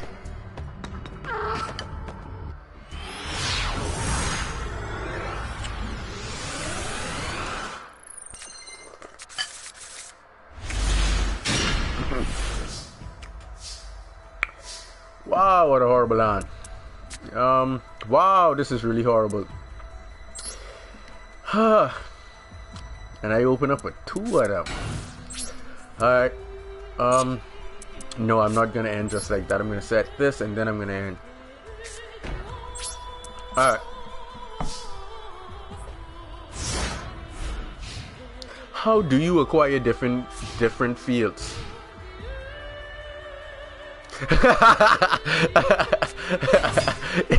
I like that Kingo. Actually, Moxie didn't cost that. If he put that in his deck and he draws it, that's on him. He decided to put crap in his deck. Only thing Moxie did was make it available for him to draw. That's it. Because card choices during deck selection is on the player, not on the card's effects.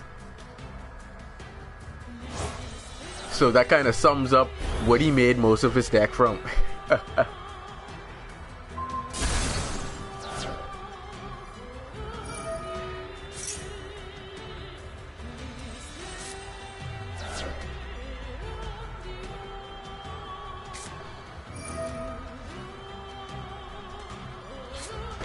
Wow, he didn't even let my back row live.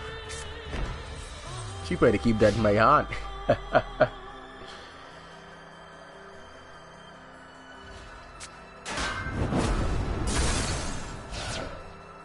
All right, let's go 1 out of 10. Got to any 1 out of 10.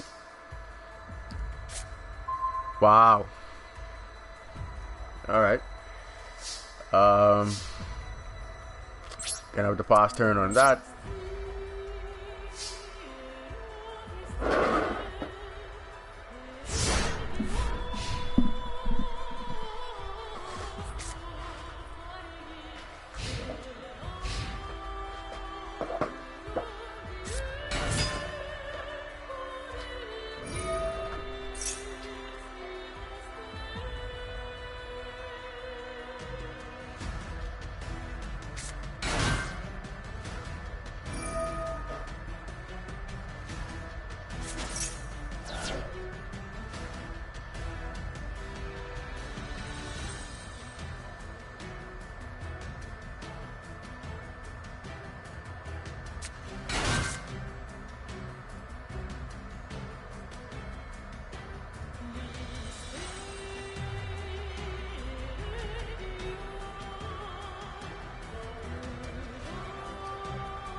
And for those of you who are just joining the stream, if you haven't already, please like, share, and subscribe, and hit on the notification bell so that you'll be notified of every video I upload, as well as when I am streaming. Also, if you guys have any awesome dueling replay, it doesn't even matter the Yu-Gi-Oh application. If you have any awesome replays, you can send them to me, and the 3 best duels of the week, I will make an entire episode on just for you guys every single week. So if you guys have any awesome dueling videos, you can send them to me. So every week I can put that together for you guys, so you guys can see the 3 top best duels of the week.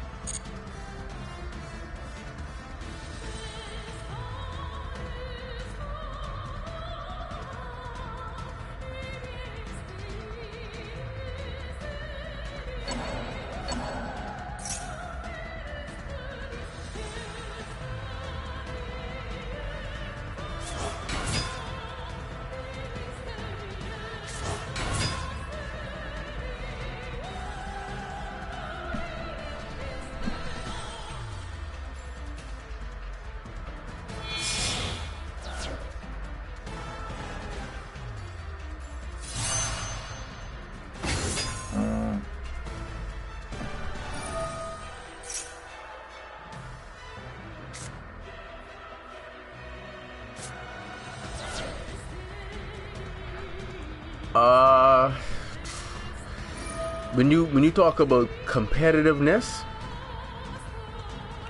the engine in which you would have to summon Quasar with cannot heavily rely on the graveyard, in which this one that I use, it does. So if I don't have access to my graveyard, or if all of the monster effects on the field are negated, I'm not going to be able to get to Quasar. Your deck has to be able to get to its monsters without relying on one main aspect in the game, such as either the field, the graveyard, or banishment. Because if your opponent's top cards remain banished, and it relies, and your combination relies on your cards being banished in order for you to actually combo off, extend, or do anything, then you're not going to stand a chance competitively at all. What makes a deck really competitive is its consistency and versatility, as well as its recovery game, in terms of if you get stopped or if you spend a lot of resources, how you can recover and then bounce back the following turn to just go back and forward with the opponent, which you really don't want to go back and forward. You just want to go forward and hope the opponent cannot come back. But that's what competitiveness is all about. It's supposed to be back and forward. You want to make sure that your deck can do that, and that it does not rely on one main aspect, such as just the field or the graveyard or banishment. When your deck can flow through all 3 without any of the 3 being a mandatory requirement, then you can play that deck competitively. And the only thing you need at that point is just the right either floodgates or cards for disruption. Because, alright, I'll give you an example, like with my deck. Like this Synchron deck, if it's set up, it's troublesome for even literally, I don't care what tier your deck on. Your deck could be tier 000 and on the blacklist. If this deck sets up, I talking about full combo or 3 level 12 synchro, Imperial Order and Gravity Collapse, you're gonna have the hardest time in the world getting over that, no matter what you do. If you try to summon to go off, I can stop you from summoning for the rest of the turn. And when you set your back row, you better have the most awesomest back row in the world to be able to survive all those attacks. Because Quasar got 2 and then another 1 from each one of the other level 12 synchros. And that's if I don't have Twin Twisters in hand. Worst case scenario, if I have Twin Twisters, I can start out in your back row, and then you can't play spells. There aren't that many decks that play heavy back row. You may have like Trap Tricks, Subterrors, what that is, well, Mystic Mind Burn, no more, so it would just be Burn, and you may have one or two other decks that play a lot of trap cards. I think Peleos, and maybe one other deck. There aren't much that play heavy back row in terms of traps. Most decks play a lot of monsters and spells. So the Imperm shuts out the spells, and then stopping you from summoning monsters just shuts down basically your entire game. So if it sets up, it can defend itself.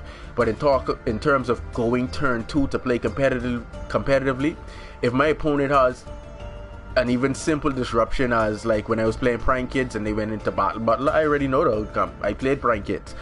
They're going to clear my board before I can even set up my full combo, and then I can no longer go off. That isn't competitive nature.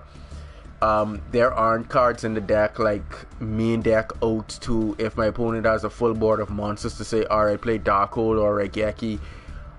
The deck just literal focus is on getting those 3 synchros out.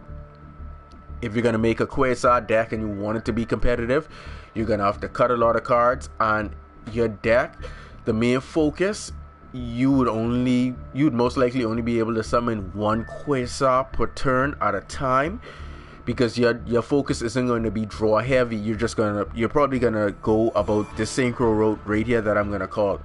You're probably gonna go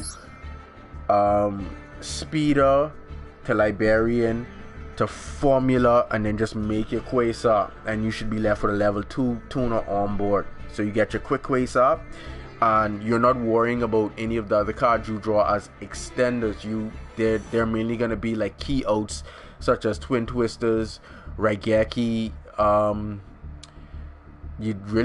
If you're gonna play Darkhold, I would recommend that you use the Divine Dragon, so that if you Darkhold, only your opponent's monsters get wiped and not your monsters. But it would be right along that line that you don't want to continue to draw and then try to utilize chain summoning, because you'd actually be cutting out chain summoning. You'd be cutting out the Magnet Reverse. You would most likely keep the Monster Reborn, but you'd be cutting out for sure those 4 spells. You'd most likely keep the Foolish, the Rhoda, because you need them to combo off, because you need Junk Warrior, Junk Synchron, and Doppel Warrior, so you can combo off just to get into that quick Quasar. And then really all the rest of the cards are just outs to the field, like maybe Cosmic Cyclone to banish a spell or trap, Twin Twisters, things of that nature. And then do not forget to incorporate your hand traps. When you use Speeder's effect, you won't actually need the 3 copies of Spell Striker, so when you cut that out as well, you'd be able to start implementing your hand traps. And it's probably a couple of more cards that you can cut. I would recommend that you keep the Gravity Collapse, because it's an excellent shutdown, and the Imperial Order, because that's also an excellent shutdown, seeing as how most decks use mainly spell cards to either combo off, extend, or add. And then the Gravity Collapse just shut your opponent down from being able to do any sort of extension play, summoning monsters, and trying to build some kind of ridiculous board. There's a couple more cards you can probably cut out, and then, like I said, add in the hand traps, and then you can actually make it competitive.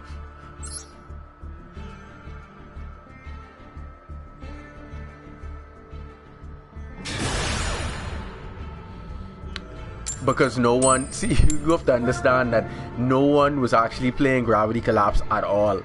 So Gravity Collapse is one of those counter traps that was really overlooked, and Gravity Collapse been out from synchros were out, and surprisingly no one really to say main them at 3 and go off synchro summoning and hold your opponent off. Like, no one really did that.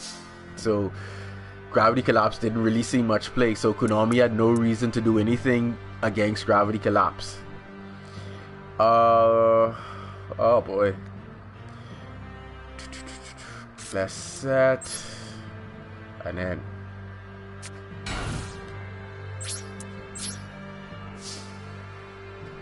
but yeah, that would be the difference competitive wise, making sure that you have those outs to the field and your hand traps.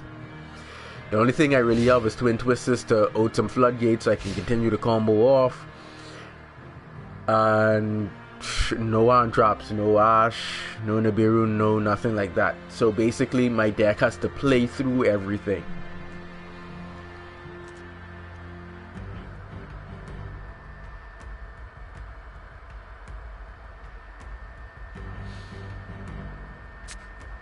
Oh, you play that in character. Oh, wow. Over.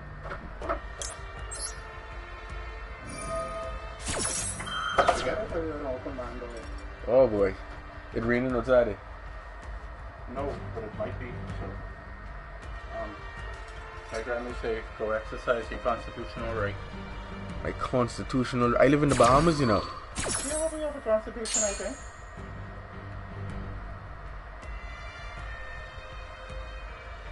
I never seen him before a day in my life, and he ain't come and knock on my door and say hi yet.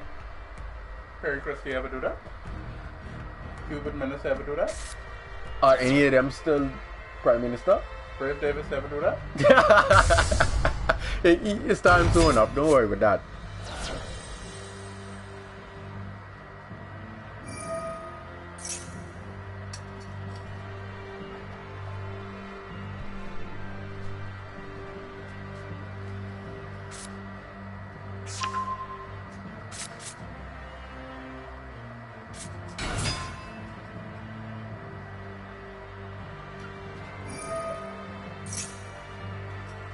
Stage stretch.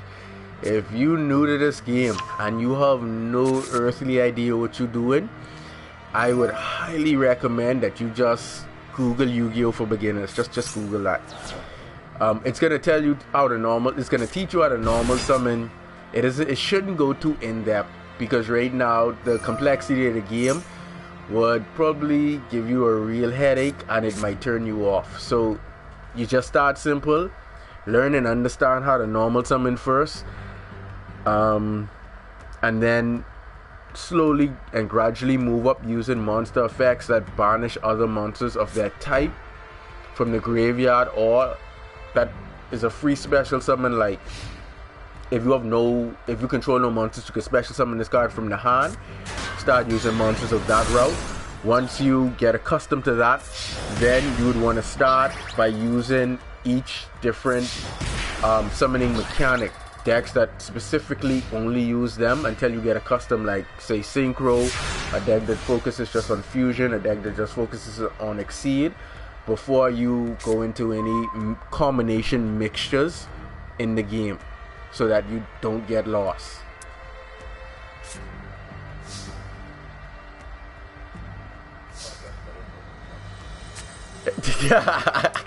That's if we don't get negated.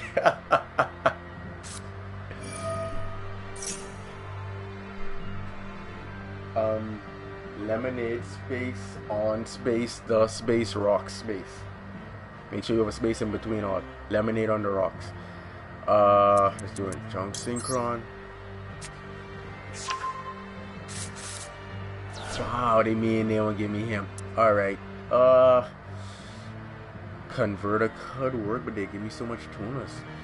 Alright, let's do this.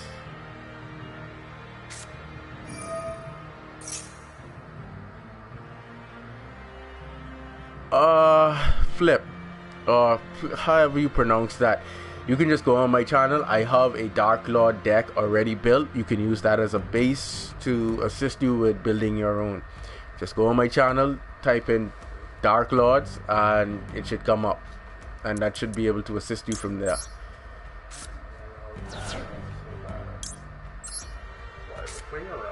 Right there. On top, yeah.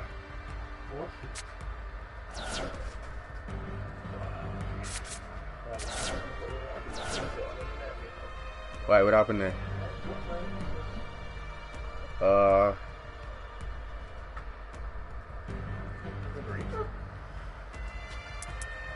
They give me Moxie. Wow.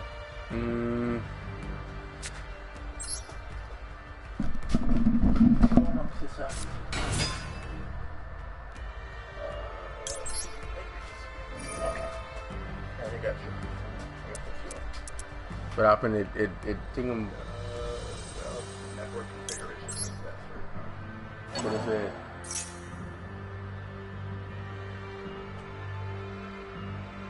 this is your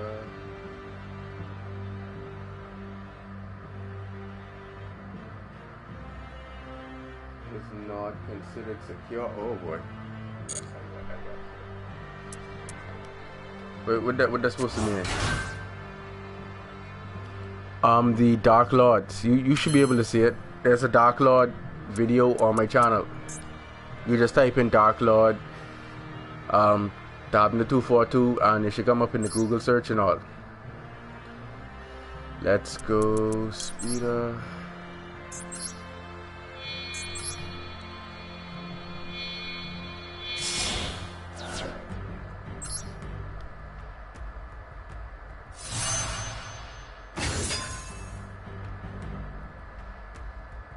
Of course.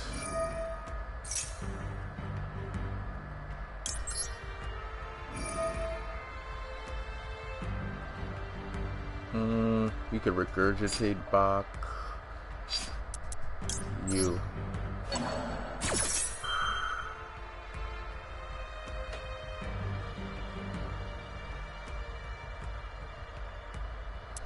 Yep. Nothing like a couple of extra summons.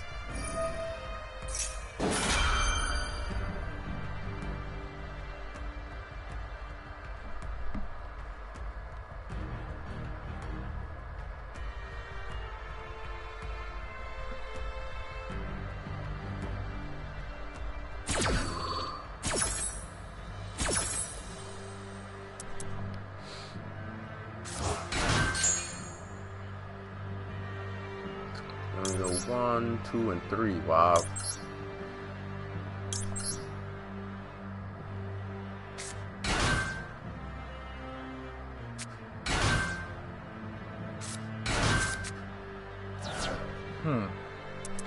Now let's go Clear Wing.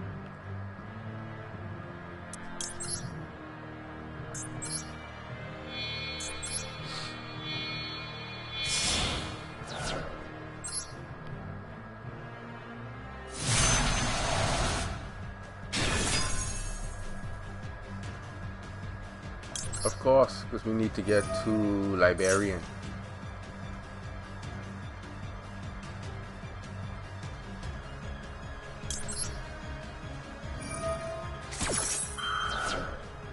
Oh crap, I activate Moxie effect instead of oh boy. I was supposed to special summon the Moxie to the field. Alright. Oh boy. Alright, let's do this then.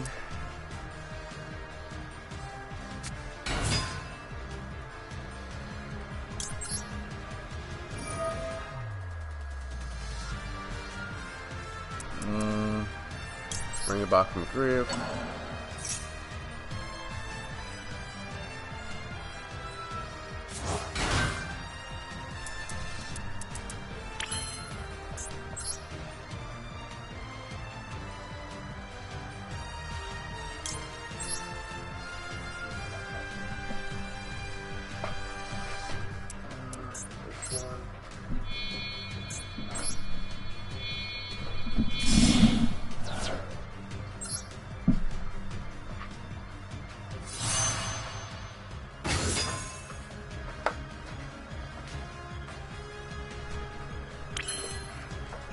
Right, 7, 8, that should work. So 8, oh.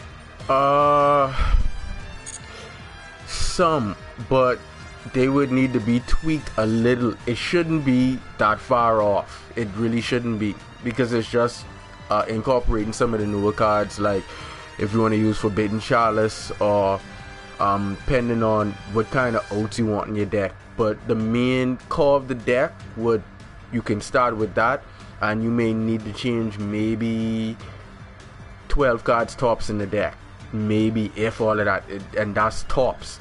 But the core of the deck is going to run. You just add in, like, based off of the additional new cards, that's all, because Link Evolution isn't that far off from this. 1 for 1, nope. You're gonna go Satellite Warrior though.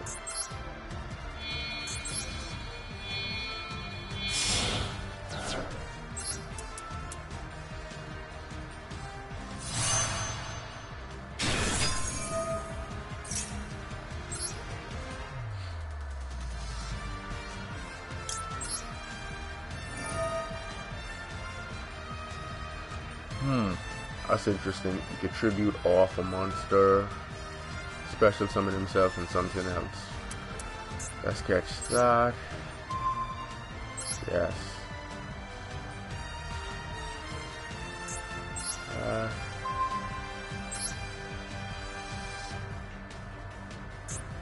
Shadows.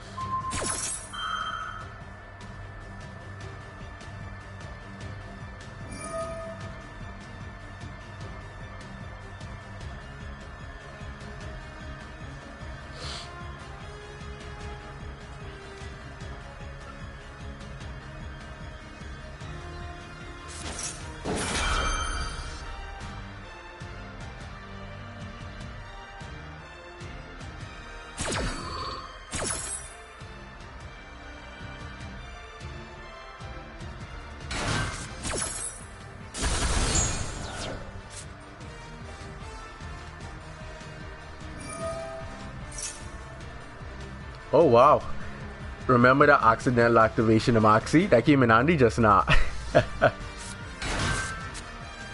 Oh wow, well, they did say two better than one.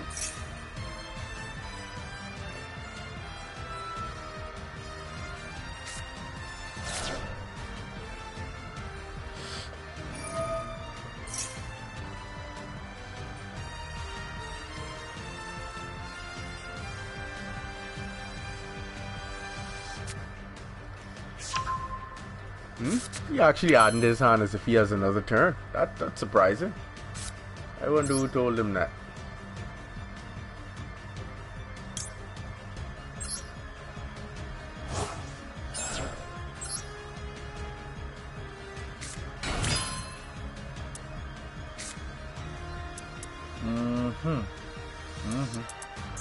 Alright. That's why I didn't make this guy earlier. I was saving him for this.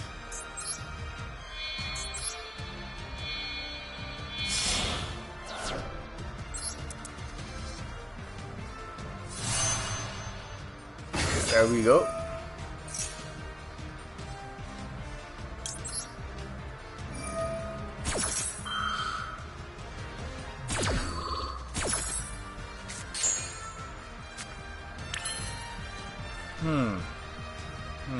Now that is interesting.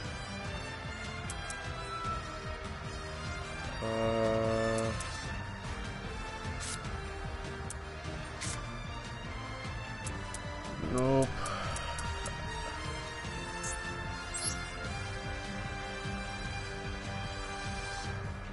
What do I have in my extra deck left? So if I go Jet, I'll need a normal level. Wow. Means I need to make 5.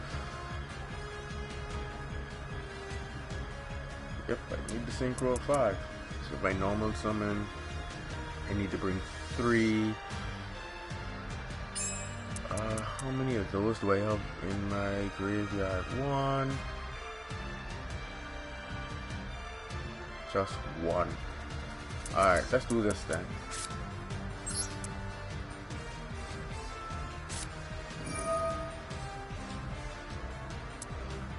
Oh, I could bring him back in. Oh wow, never mind, scratch that.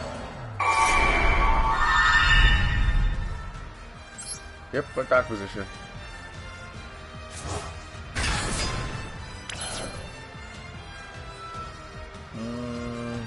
That's 2. Alright, that should be good enough. Battle.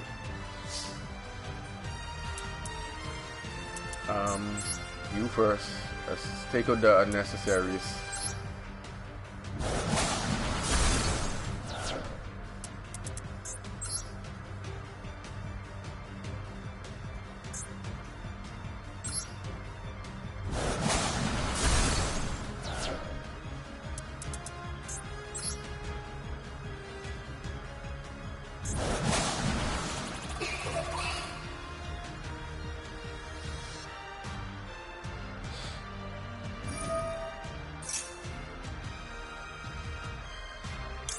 What? Hold on, what is that effect you activate? Oh, when taking damage. Oh no, you can put that on the field, that's fine. You don't need to negate that. Go ahead. Alright. All those life points.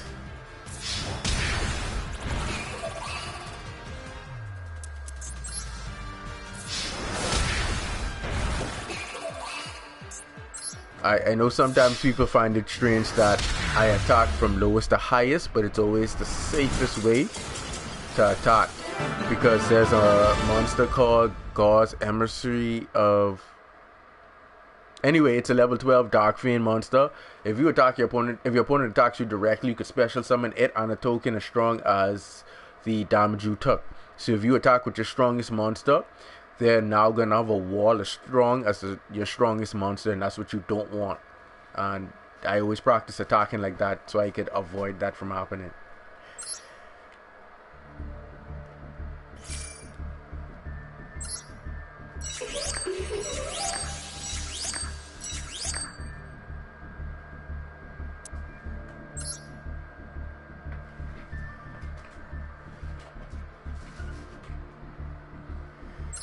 Alright guys, this can be the last duel for the stream, and then I will be back later.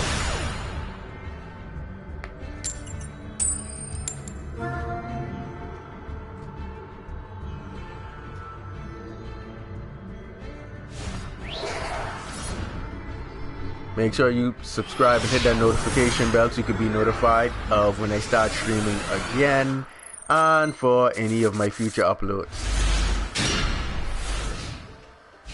Wow, what a hand. Yes, I will be streaming. Well, as you can clearly see, I only was waiting on this game to drop so I can stream more, because like the only people who would really watch my stream at the time for Link Evolution were those who were actually playing Link Evolution, and you had a lot of players who, you know, they would prefer Dev Pro or YGO or one of those other applications because they kept on getting newer cards. Whereas with this application, it's fresh, it's new, it's going to continue to be updated and used as a part of YCS. So like every time I stream, I can expect viewers and not have like, you know, just a little small crowd of like 5 and 6 that I usually have.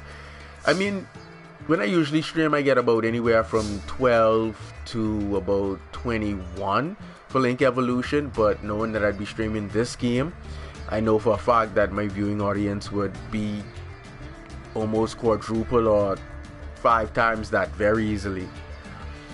I think something gold or something like that. I'll check it right after I'm done with this duel so you can see.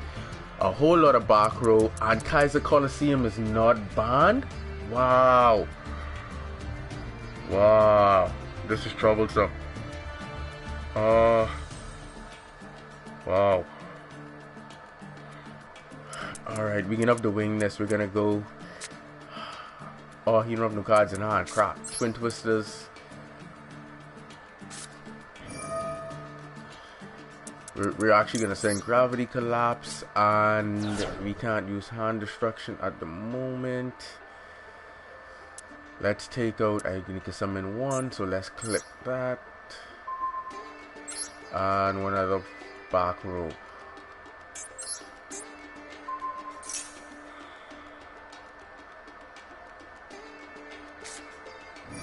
Oh wow, you're solid.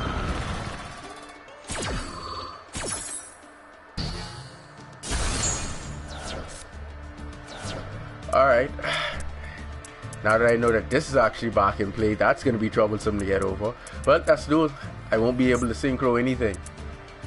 Good game, buddy.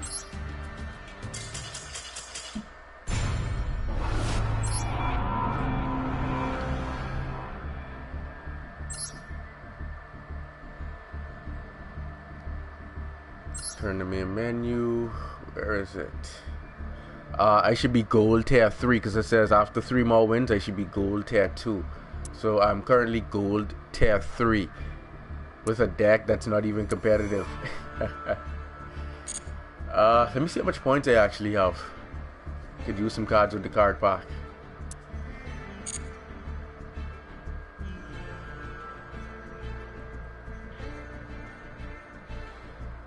A secret mission has appeared.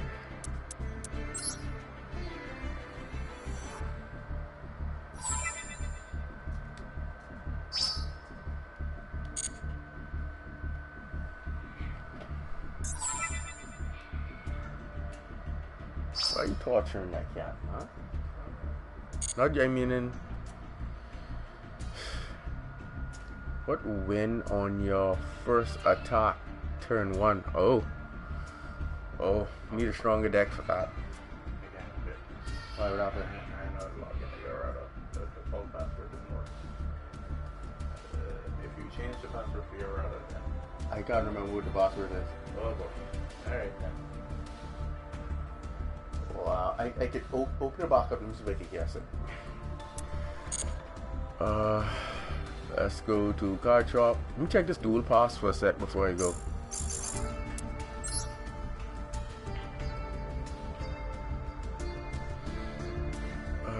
Receive all.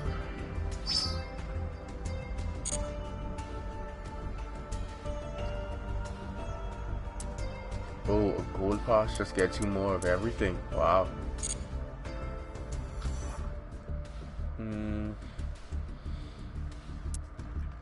Let's go to shop. That's all the points I have? Wow. You'd think I'd have way more than that. Galaxy. Let's see. Hope I'll enjoy regular Galaxy eyes. Raid Raptors, where is that pack? 11 hours left on that.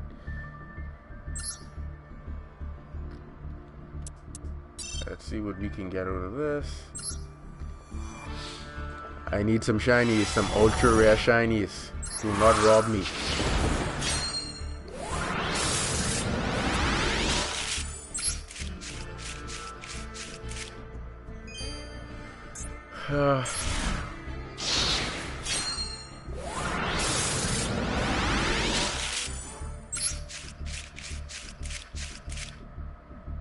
Wow, they really ain't working with me. I need something shiny.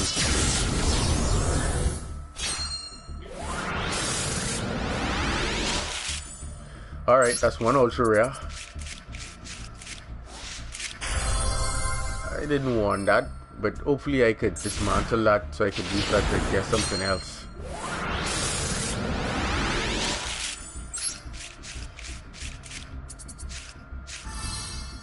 Raiders Night, yeah, I already have that.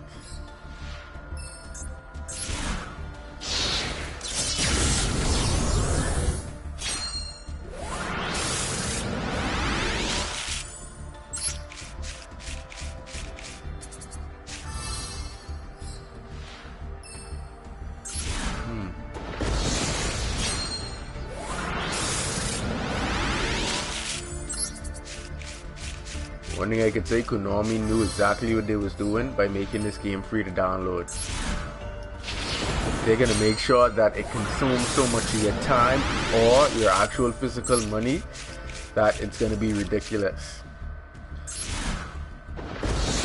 But that's the one thing I like about Link Evolution. Once you earn 3 copies of a card, you didn't have to worry about getting those copies. You would actually start getting the cards. Oh, there we go, one ultra rare Ultimate Falcon. Lovely. It would start giving you cards that you haven't earned yet.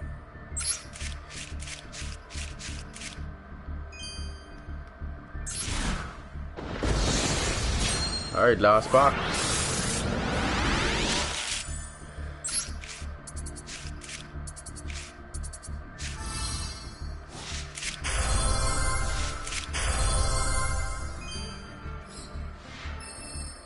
Not shabby if I do say so myself. I can live with that.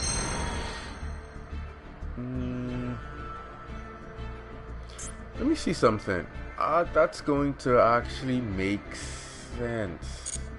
Oh guys, when you're also buying card packs, do not buy the single packs. If you buy the single packs, you won't be guaranteed to get anything super rare or ultra rare. You're not guaranteed anything, and you're most likely to get a bunch of normal and maybe rares, but nothing special. Buy them in packs of 10, and yeah, you're gonna see and notice a big difference. Do not buy the single packs. That's a rip-off. Okay, I understand how this booster pack thing works. As you buy packs and unlock cards, it would unlock that specific pack. Now, the packs have time limit left before you have to re-earn them again, meaning that, like how I just purchased an invulnerable Iron Wings, this had 11 hours left. If I hadn't purchased out of this in the next 11 hours, I would have to re-earn this booster pack. Now that I actually purchased out of it, the timer resets for another 23 hours. So the booster packs would remain unlocked for you to have access to for the next 23 hours. Like in 8 hours, if I don't purchase at least... Oh, I have a free pull. Let me see something. If I pull free, if it's going to reset the timer.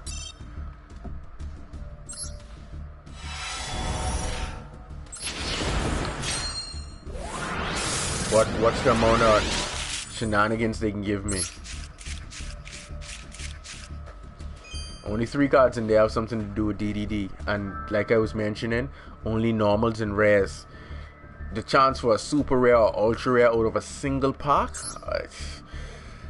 that's why get them in packs of 10 if you can. Alright, let me see something. Okay, because it was a free pull, it did not reset the timer. But once you purchase out of the pack, the timer would reset.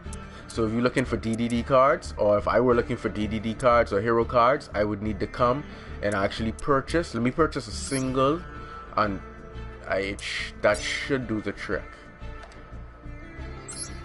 Because that one was a free pull. You're just gonna skip that. We don't need all the theatrics. Oh wow, I actually got an ultra rare in a single pack. But the chances of that happening are so slim, because that is the first time I actually got an ultra rare buying a single pack. That is the first time. And the number of packs I've already bought with points are ridiculous. Oh wow, it's still saying only 8 hours left. I have no idea why it didn't reset, unless you have to do it in packs of 10. But for sure, whenever I purchased out of a booster pack and I purchased 10 packs, it reset, just as with the previous one. When I went to, what that was, the Iron Wings, it resets the timer.